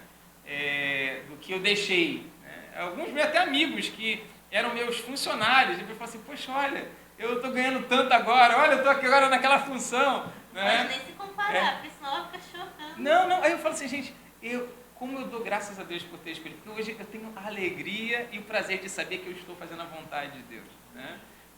Esse prazer ninguém me tira, né? Não tem cifra nenhuma. Né? E olha que eu abri mão sem promessa nenhuma de pastorado, porque o superintendente, o pastor Amadeu, meu pastor que eu amo, eu era muito jovem, ele falou assim, não, eu não vou deixar esse jovem pastorear a igreja central de Belfor Roxo, não. Né? E o pastor me falou para mim, mas já escolheram ele. Né? Eu falei assim, não, eu fiquei 2 anos sem receber nada. Né? E eu saí do trabalho 6 meses depois, que eu só falei para minha chefe, olha, Deus me usou para abençoar a sua vida e sua família. Eu não tenho condições, eu vou sair para o ministério sem receber prebendas pastorais, né? Que o pastor não recebe salário, recebe uma oferta de amor que a igreja mesmo determina, pelo menos na igreja nazarena é assim. Né? Eu preciso ser desligado, eu preciso desses anos, porque Deus vai prover depois. Né? Gente, Deus é tão fiel. Não falei com ninguém, nem da igreja, nem da junta de governo que administra a igreja. 6 meses depois foi muito difícil, porque eu conheci o presidente, conheci a gerente geral, ninguém queria me mandar embora, porque eu trabalhei com eles no projeto de São Paulo, né? Vou mandar o Bordone, se eu me chamava assim, né? Embora por quê? Né? E aí ela falou, ela era bem de se posicionar, minha chefe, falou assim, olha quantos que eu fiz projetos lá, que a gente ganhou milhões, um projeto de retenção, que a empresa perdia muitos clientes, a gente montou, foram milhões e milhões os projetos que eu fiz que trouxe para a empresa. E ela usou isso como argumento, falou assim, olha, quando a gente precisou, ele fez, agora ele está precisando, ele vai embora de qualquer jeito, a gente não pode tentar ajudar de alguma maneira. E ela conseguiu 6 meses depois. E eu fui simplesmente sem uma promessa de ganhar, já casado. Aí é bom aliança que eu comecei, Daiane, Deus está falando isso. Ela falou assim, e ela é filha de pastor? Ela falou, Felipe, eu já vi meu pai começar a igreja, já vi não ter nada. Né? Você que quiser ter essa experiência, eu já tive, né? Estou à frente nisso. E graças a Deus, foi acabar todos aqueles benefícios. E Deus, que Ele deu para 2 anos, de repente vem a junta, vem a junta de governo, né? Pastor Amadeu aparece lá, faz uma eleição, me empossam e eles votam uma prebenda pastoral para mim. Nunca faltou. Né? Nunca faltou. Amém. Indo para o final, eu tenho só umas 2 perguntas para fazer, mas eu queria, o senhor citou aí que a Igreja de Nova Iguaçu ela tem muitos trabalhos sociais, né? A minha sogra é da sua igreja, é pastorada pelo Senhor. Eu sei que vocês têm um café da manhã, com pessoas de situação de rua, né? Eu queria que o senhor falasse um pouco desse trabalho para a gente. Sim. Esse trabalho tem uma história muito interessante. Vou tentar ser breve, né? Mas, na verdade, esse trabalho começou quando a minha esposa, né, antes não era esposa, tinha 11 anos de idade. Ela, saindo da escola, ela viu um morador em situação de rua no ponto, né? Ela indo para a escola, ela viu, e ela ficou a aula toda pensando nisso, fez uma cartinha, fez um desenho, foi lá levar, e falou assim, poxa, eu estou com fome. E ela chegou em casa contando essa história para a mãe preparou, o almoço ela foi levar. Né? E ela guardou isso no coração. Né? Aí um dia, agora a gente já casada, ela compartilhou essa história, e ela falou do sonho de fazer um projeto com morador em situação de rua. Ela montou todo o projeto, né? Eu encabecei, mas ela que montou toda a organização, todo o projeto.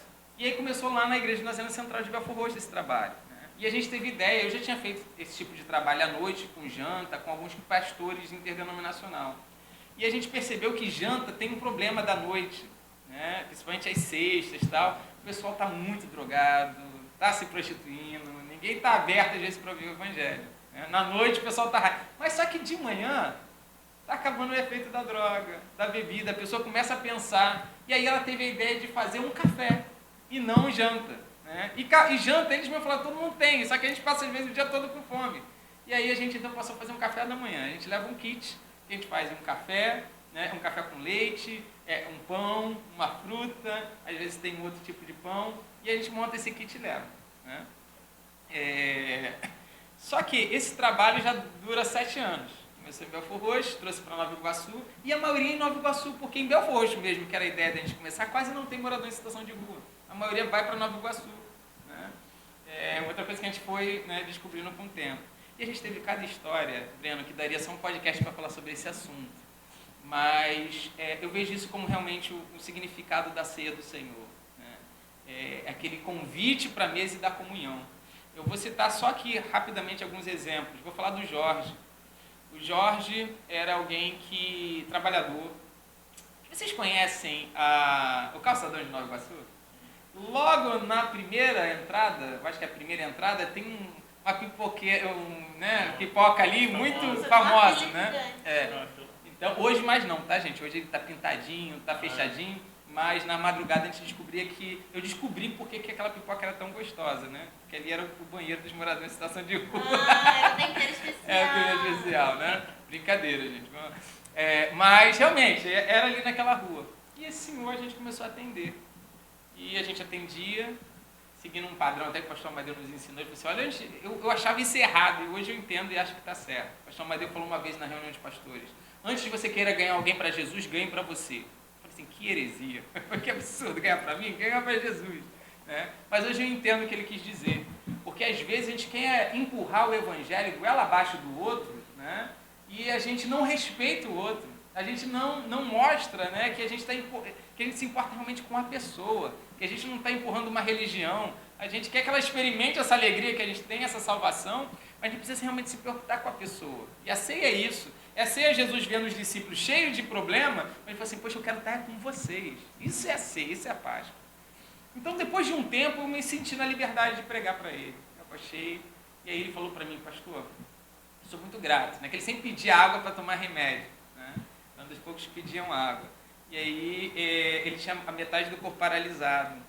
E ele falou assim, pastor, eu sou muito grato a Deus pela sua vida e pela sua igreja, né? Mas eu não acredito mais em Deus, né? Porque, pastor, eu sempre fui muito trabalhador. Só que eu cheguei em casa um dia, minha casa estava pegando fogo. Aquilo me mexeu com meus nervos, que eu fiquei paralisado e fui para o hospital. E no hospital, simplesmente minha família me abandonou no hospital. Depois de eu tratado com a metade do corpo paralisado, o hospital me botou na rua. E a minha família não quis saber mais de mim porque eu perdi a casa, perdi tudo. Né? Minha família me abandonou. Eu fui buscar meu benefício, simplesmente porque estou assim. E o governo não quis, já é a terceira vez que o governo diz não. Para o meu benefício, falar para eu que eu tenho condições de procurar um emprego. Pastor, quem vai me dar emprego? Eu, nessa idade que eu estou com a metade do corpo paralisado, eu que trabalhei a vida toda. Né? E aí eu falei para ele, Deus te entende. Deus te entende. Eu não sei, eu não passei por uma situação como essa. Mas você me permite pelo menos orar por você? Eu permito. Né? Então, aí comecei a orar para ele. Pensei, Senhor, quantas pessoas recebem esses benefícios de forma ilícita e quem precisa mesmo não recebe? Pai, tenha misericórdia. Orei por ele. Fui embora. Na semana seguinte, eu foi lá acordar ele. Gente, ele dá um pulo. Né? E ele fala, pastor, meu benefício saiu, meu benefício saiu. Né? E ali ele começa a prosear com a gente. Ele falou assim, pastor, isso orou na mesma semana, já aconteceu, como é que funciona isso? Ele querendo entender. Né? E ele falou assim, pastor, só que eu vou receber uma bolada, porque esses benefícios é o seguinte, ele deu entrada anos atrás, né, e foi dando. Ele falou assim, olha, pastor, saiu agora, né, da última vez, mas eu vou receber o retroativo. Ele, pastor, daqui a uns 15 dias você não está me vendo mais na rua. Eu já consegui a chave lá da casa, vou voltar para o terreno lá e reconstruir a minha vida. Né? Só que a gente já tinha colocado o café, ele começou a contar da vida dele, eu agachado lá ouvindo ele. Ele me deu uma aula, Camila, que ele falou assim, quando eu vi que tinha esfriado, eu falei assim, Fernando, que era um obreiro que estava comigo, bota mais café para ele aqui, porque esse café já esfriou. Ele, pastor, eu não quero café. Você tem que entender o seguinte, olha essa aula que ele me deu, o café que eu precisava tomar, eu já tomei. E ele estava falando dessa questão de eu ter agachado ali. Hoje, o meu melhor obreiro na minha igreja, é o Luiz Maia, um outro, ele é um ex-morador em situação de rua. Hoje ele ganhou, a juíza deu a guarda da filha dele. Ele era um bêbado, que a gente acompanhou mais de um ano, ele já estava 2 anos na rua, né? E a gente começou a investir nele, foi a mesma coisa. Ele orou e falou assim, pastor, eu tenho problema com bebida, minha esposa tinha problema com droga, eu larguei a casa porque eu vi que ia dar problema, eu não uso droga, mas meu problema é bebida séria, eu só preciso de um emprego. Nós oramos, olha, foi sobrenatural. Semana seguinte, o pastor bateu aqui, ele conseguiu um emprego, até perto da delegacia para construir um estacionamento. Né? Ficou acho que foram 9 meses limpo, começou a ganhar coisas, começou a guardar lá na igreja, pô, pastor, olha o que Deus está fazendo na minha vida, tal. Ok, pastor, eu vou um dia poder resgatar minha filha. E até que teve um dia que ele foi mandado, acabou o serviço, ele foi mandado embora, quando eu cheguei lá de manhã, tá ele trêbado. Né? E aí ele, pastor, não chega perto de mim não, ele com vergonha, tinha urinado e defecado na roupa. Pastor, eu estou fedendo, sentei do lado dele. Né? E eu falei assim, misericórdia. Aí eu levantei, pedi para ele atravessar para sair do meio dos outros moradores em situação de rua. Deus me deu uma ousadia. Imagina um negrão forte, ele é malha até alto assim. Eu apontei o dedo na cara dele. Falei assim, olha, você viu o que Deus fez na sua vida, como Deus abriu a porta e Deus não te chamou para viver desse jeito. Hoje você precisa decidir se você quer mudar de vida. Você consegue chegar na igreja? Ele consigo. Então vai andando para lá que eu vou terminar de servir todo mundo, fazer o circuito que a gente roda. Vai para lá. Ele chegou lá trêbado. Não façam isso, tá? Mas é algo que o Espírito Santo mandou fazer. Não recomendo nenhum pastor fazer isso. Eu peguei a chave da igreja, mostrei para ele o banheiro, o chuveiro e tal. Botei a chave da igreja na mão dele. Falei assim, isso aqui não é centro de recuperação. Isso aqui é a casa de Deus. E essa é a última oportunidade que Deus está te dando. Gente, ele agarrou aquela chave, aquela oportunidade como foi para sempre. Né? Hoje fazem 4 anos que ele está batizado, né? Livre da bebida. Tá, por causa do testemunho dele, onde a gente alugou a casa para ele, que hoje ele paga o aluguel dele, a juíza deu a guarda da filha para ele, né? Ele cuida da filha dele de 9 anos, já tem mais de 2 anos cuidando, né? E é um testemunho maravilhoso. Né? Isso é ser. E ele vai falar isso para mim, pastor, não foi pelo pão, assim, muitas igrejas passam lá, pastor, e botam lá comida como se fosse um cachorro, a gente dá graças a Deus, a gente está com fome mesmo. Mas, pastor, o Senhor e a sua equipe, vocês sentam. Vocês param, vocês nos olham nos olhos, a gente não sente aquela questão de cima para baixo. E ali a gente encontrou esperança. Né? Sei que o tempo está longo, mas é só mais um testemunho. Eu preciso falar do João Belmiro. Né? João Belmiro ainda em Belfor Roxo. A gente tinha chegado na igreja de Belfor Roxo, já terminou o café, sempre foi na madrugada de 5 às 6. Eu estava abrindo e ele estava vindo pela Plínio Casado, que é a principal ali em Belfor Roxo, onde tem a nossa igreja. E ele estava com um cobertorzinho na cabeça, né, e passando na rua. Só que eu nem estava olhando para ele, eu vi ele de soslaio, de lado. E eu estava abrindo, só que quando ele passou, gente, eu senti tanta presença de Deus, que eu virei no automático e falei, você aceita um café? Ele parou para mim, ele ficou assim, 1 minuto, mais uns 10, 20 segundos, olhando para mim de cima a baixo, ele fez assim com a cabeça. Né? Não tinha mais pão, não tinha mais, só tinha um restinho de café com leite que a gente deu para ele. Isso foi, a gente dava na sexta e no domingo. Isso foi no domingo. Quinta-feira, está eu dirigindo o culto de oração de manhã com as irmãs, terminou o culto, as irmãs conversando, eu sentado, de repente me entra um cara pela igreja, com um envelope na mão. Ele, tudo bem, pastor? Tudo bem, Deus te abençoe. Está lembrado de mim? Poxa, desculpa, cara, tantas pessoas, não estou lembrado não. Né? Aí ele falou assim, pastor, eu sou o João Belmiro. Domingo, eu passei aqui nessa porta. Então, Pastor, eu sempre fui muito trabalhador, só que minha esposa ficou doente e morreu do nada. Eu fiquei depressivo, comecei a beber, fui mandado embora do meu trabalho. Não consegui mais emprego, não estava conseguindo pagar o aluguel, comecei a vender tudo dentro de casa. Vendi tudo dentro de casa, já não estava mais conseguindo pagar o aluguel, fui para a rua.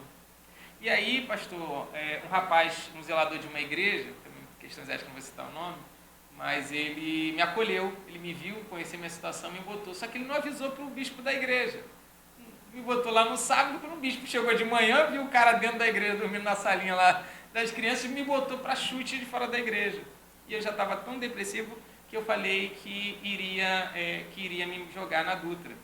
E eu estava indo na Plínio Casado para acessar realmente, que são 2 ou 3 ruas depois, acessar a Dutra e me jogar. Só que, de repente, do nada o senhor não estava olhando para mim, vocês não estavam de costas, de repente o senhor vira e fala algo. Só que eu não ouvi o senhor falando comigo. Eu ouvi Deus falando para mim, eu não desisti de você. Só que ele nunca foi crente, não entendia nada, e falou assim, eu ouvi Deus falando comigo. Né? Aí, pastor, por isso que eu fiquei atento. Eu falei, que voz é essa? Né? E aí viu o negócio do café, entendeu, aceitou o café. E aí ele falou assim, pastor, aquele dia eu fiz um voto com Deus. Eu falei, Senhor, se o Senhor realmente falou comigo, eu quero meu emprego de volta e eu quero minha família de volta. Porque foi perder minha família que me fez estar aqui. Pastor, desde aquele dia, eu consegui tomar um banho, eu consegui que me doassem essa roupa, eu fiquei batendo nas lojas aqui em Belfort de pedir para fazer um currículo para mim, porque eu falei para Deus que eu ia levar esse currículo para aquele pastorzinho orar para mim. Né? Então aqui, está aqui, eu quero que o senhor ore, porque Deus vai me dar. Eu falei assim, gente, que fé! Né? Nós oramos por ele, isso foi na quinta-feira. No domingo, quem está me chegando na igreja? Ele. Pastor, começa a trabalhar amanhã! Começa a trabalhar amanhã! Eu falei, como assim, gente? Né? E aí, era um dia de frio, terminando, ele sai, e aí eu não consegui falar com ele. Tem Belfort, tem essa característica, a gente recebia sempre muito visitante. E fazia aquela fila para cumprimentar o pastor, o pessoal apresentar. E ele de longe, não estava chegando, ele pedia tchau de longe. Eu dei tchau para ele.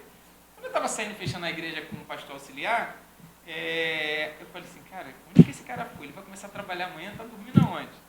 Aí deixei minha esposa, a esposa do pastor auxiliar, numa lanchonete de uma irmã lá da igreja. Eu falei, vem comigo, aonde? Vem comigo. A gente foi de rua em rua. E achamos ele dormindo debaixo de uma marquise de um bar fechado. Né? Aí o João Belmiro, ele estava muito frio. Ele, você quer dormir lá na igreja? Aí ele, pô, pastor, está muito frio, quero sim. É outra loucura, não vai, né? Aí você não pode trancar, porque pode ser cárcere privado. Deixei a chave na mão dele. Eu falei assim, isso aqui é a mesma coisa que isso aqui é a casa de Deus. Fui para casa, gente, eu passei aquela noite orando. Falei assim, que ele não roube nada, que ele não chame, né? Deus faz um milagre. Gente, imagina um obreiro, ele cuidava daquela igreja de cima a baixo, fazia a comida dele, né?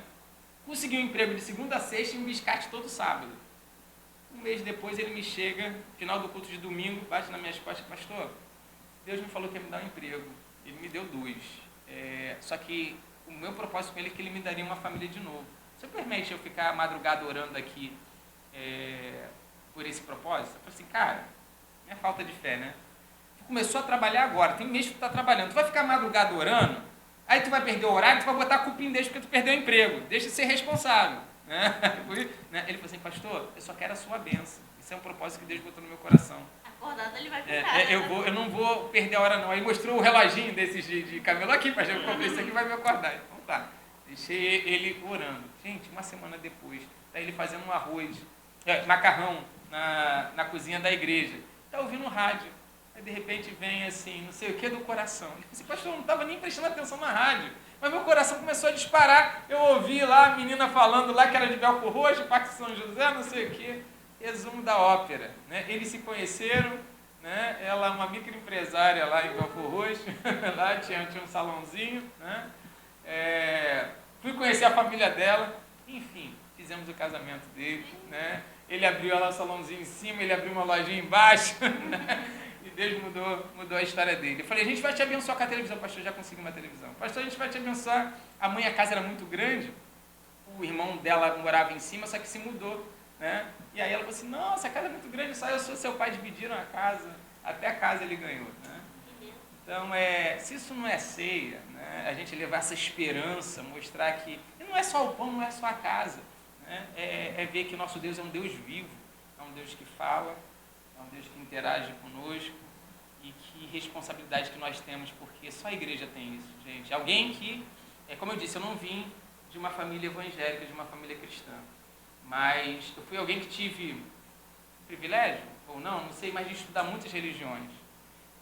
Minha mãe trabalhava na Tijuca, trazia, gente, Tijuca é um lugar que tem tudo que é religião. Eu estudei muito Hare Krishna, eu estudei Rosa Cruz, eu estudei kardecismo. Eu acho que eu conto nos dedos os livros de Kardec que eu não li, né?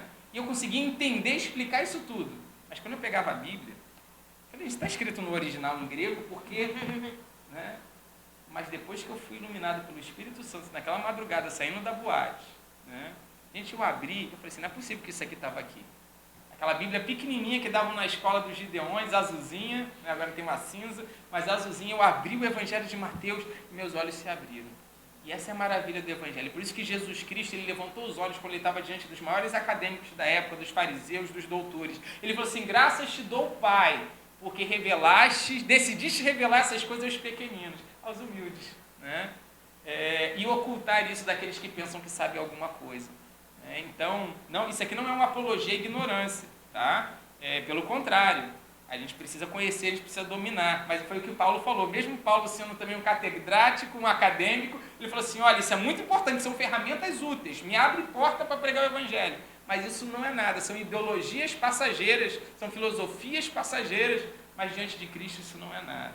É entender que a graça de Deus está acessível a todos, não está quem é intelectualmente, né, superior, né, ou quem conseguiu entender algum mistério, né, realmente é através da revelação de Deus, do toque de Deus. O nosso Deus é um Deus vivo, né? Seja lá no Espiritismo, a gente não tem, e que privilégio é ter o Espírito Santo, que realmente fala conosco, né? Eu não entendia quando eu tinha uma irmã lá na igreja, um novo convertido, ela gritava, Deus vivo, né? Mas hoje eu entendo, né? Realmente que privilégio, nós temos um Deus vivo, um Deus que fala, que se importa. Como diz a ceia, esse é o significado da ceia, é um Deus que quer ter relacionamento conosco. Bom, queria agradecer a sua participação, foram muitos aprendizados, né? Eu adorei realmente esse primeiro encontro, a gente começou muito bem com a sua presença aqui. E queria que você deixasse um recado final, né, para quem está ouvindo, quem está assistindo a gente. Acabou virando pregação, quer fazer podcast com pastor, a gente prega, né? Mas, se é uma mensagem final que eu quero deixar para todos que nos acompanham, é o seguinte, eu mesmo sem conhecer a Deus e esse texto bíblico, eu vi como esse texto foi real na minha vida, que é Jeremias 33:3. Clama a mim e te responderei, e anunciar-te-ei coisas grandes e ocultas que não sabes. Então, seja você que nos acompanha, seja você um cristão ou não cristão, faça essa experiência, entra no teu quarto, tranca a tua porta, clama ao teu pai que te vê em secreto, e teu pai que te vê em secreto te recompensará. Foi Jesus que disse isso. Eu já tive, não faça essa loucura através do meu jeito, mas Deus tratou, por tudo que eu li, que eu já estudei, eu sempre gostei desses escritores ateus, eu já cheguei para Deus no quarto e falei, Senhor, tu existe mesmo? Olha esse argumento aqui. E sabe o que foi mais maravilhoso? É no meio da madrugada ser visitado por Deus e Deus me responder. Então, nós servimos a um Deus vivo. Eu não tive o privilégio que talvez você esteja tendo ouvindo essa mensagem, o privilégio de ter alguém para te ensinar, alguém para poder mostrar o caminho. Eu tive um encontro saindo da boate, e tive um encontro com Deus, mas você está tendo esse privilégio, você está tendo essa oportunidade de alguém apontar o caminho, mas tem a sua experiência. Clama a Deus, que você vai ver que Ele é um Deus vivo e vai te responder, um Deus que tem prazer em ter comunhão com você. E você não vai dizer mais que é o Deus do pastor Felipe, ou Deus da Camila, ou Deus do Breno, você vai poder dizer, não, é o meu Deus. Esse é o meu desejo para você, essa é a esperança da Páscoa, saber que nós servimos a um Deus vivo, que se relaciona conosco, e o que nós tão somente precisamos fazer é nos render e convidar o Senhor para morar em nossos corações. Deus te abençoe. Excelente palavra final, acho que esse é não só agora na Páscoa, né, mas é o sentimento, é a convicção que nós precisamos levar. Deus está vivo, né? Ele não morreu, Ele está conosco. Isso que o Senhor falou sobre Ele falar da nossa maneira. O Senhor falou lá atrás, no meio da conversa, e agora com esse último exemplo que o Senhor falou, o Senhor citou, né? Deus falou da forma que precisava falar com Ele para Ele não ir lá se matar, né? Então Deus continua se revelando a nós. Nós somos os próximos capítulos da Bíblia. Eu fico pensando assim, né? Como é que vai ser a minha história se ela ela fosse escrita na Bíblia, né? Então, que possamos realmente levar isso, né, ao longo não só dessa semana, que não pare no domingo da Páscoa, mas que seja o resto da nossa vida mesmo. Essa alegria que não passa, né? Essa paz que nos faz tomar decisões, por mais difíceis que sejam, né? Que nos dá a convicção de que é o caminho certo a seguir, como a gente leu em Hebreus, né? A cruz não nos impede, o sacrifício não nos impede de viver a vida que Jesus tem para nós, né? Essa vida eterna. Então, muito obrigada. Acho que tem mais papo, mas acho que o primeiro encontro foi excelente. Então, agradeço a participação, sua disponibilidade e tudo que o senhor entregou para nós hoje, né? Eu que agradeço, Deus abençoe e sucesso para esse ministério lindo de podcast aí. Que Deus continue usando vocês. Amém. Amém.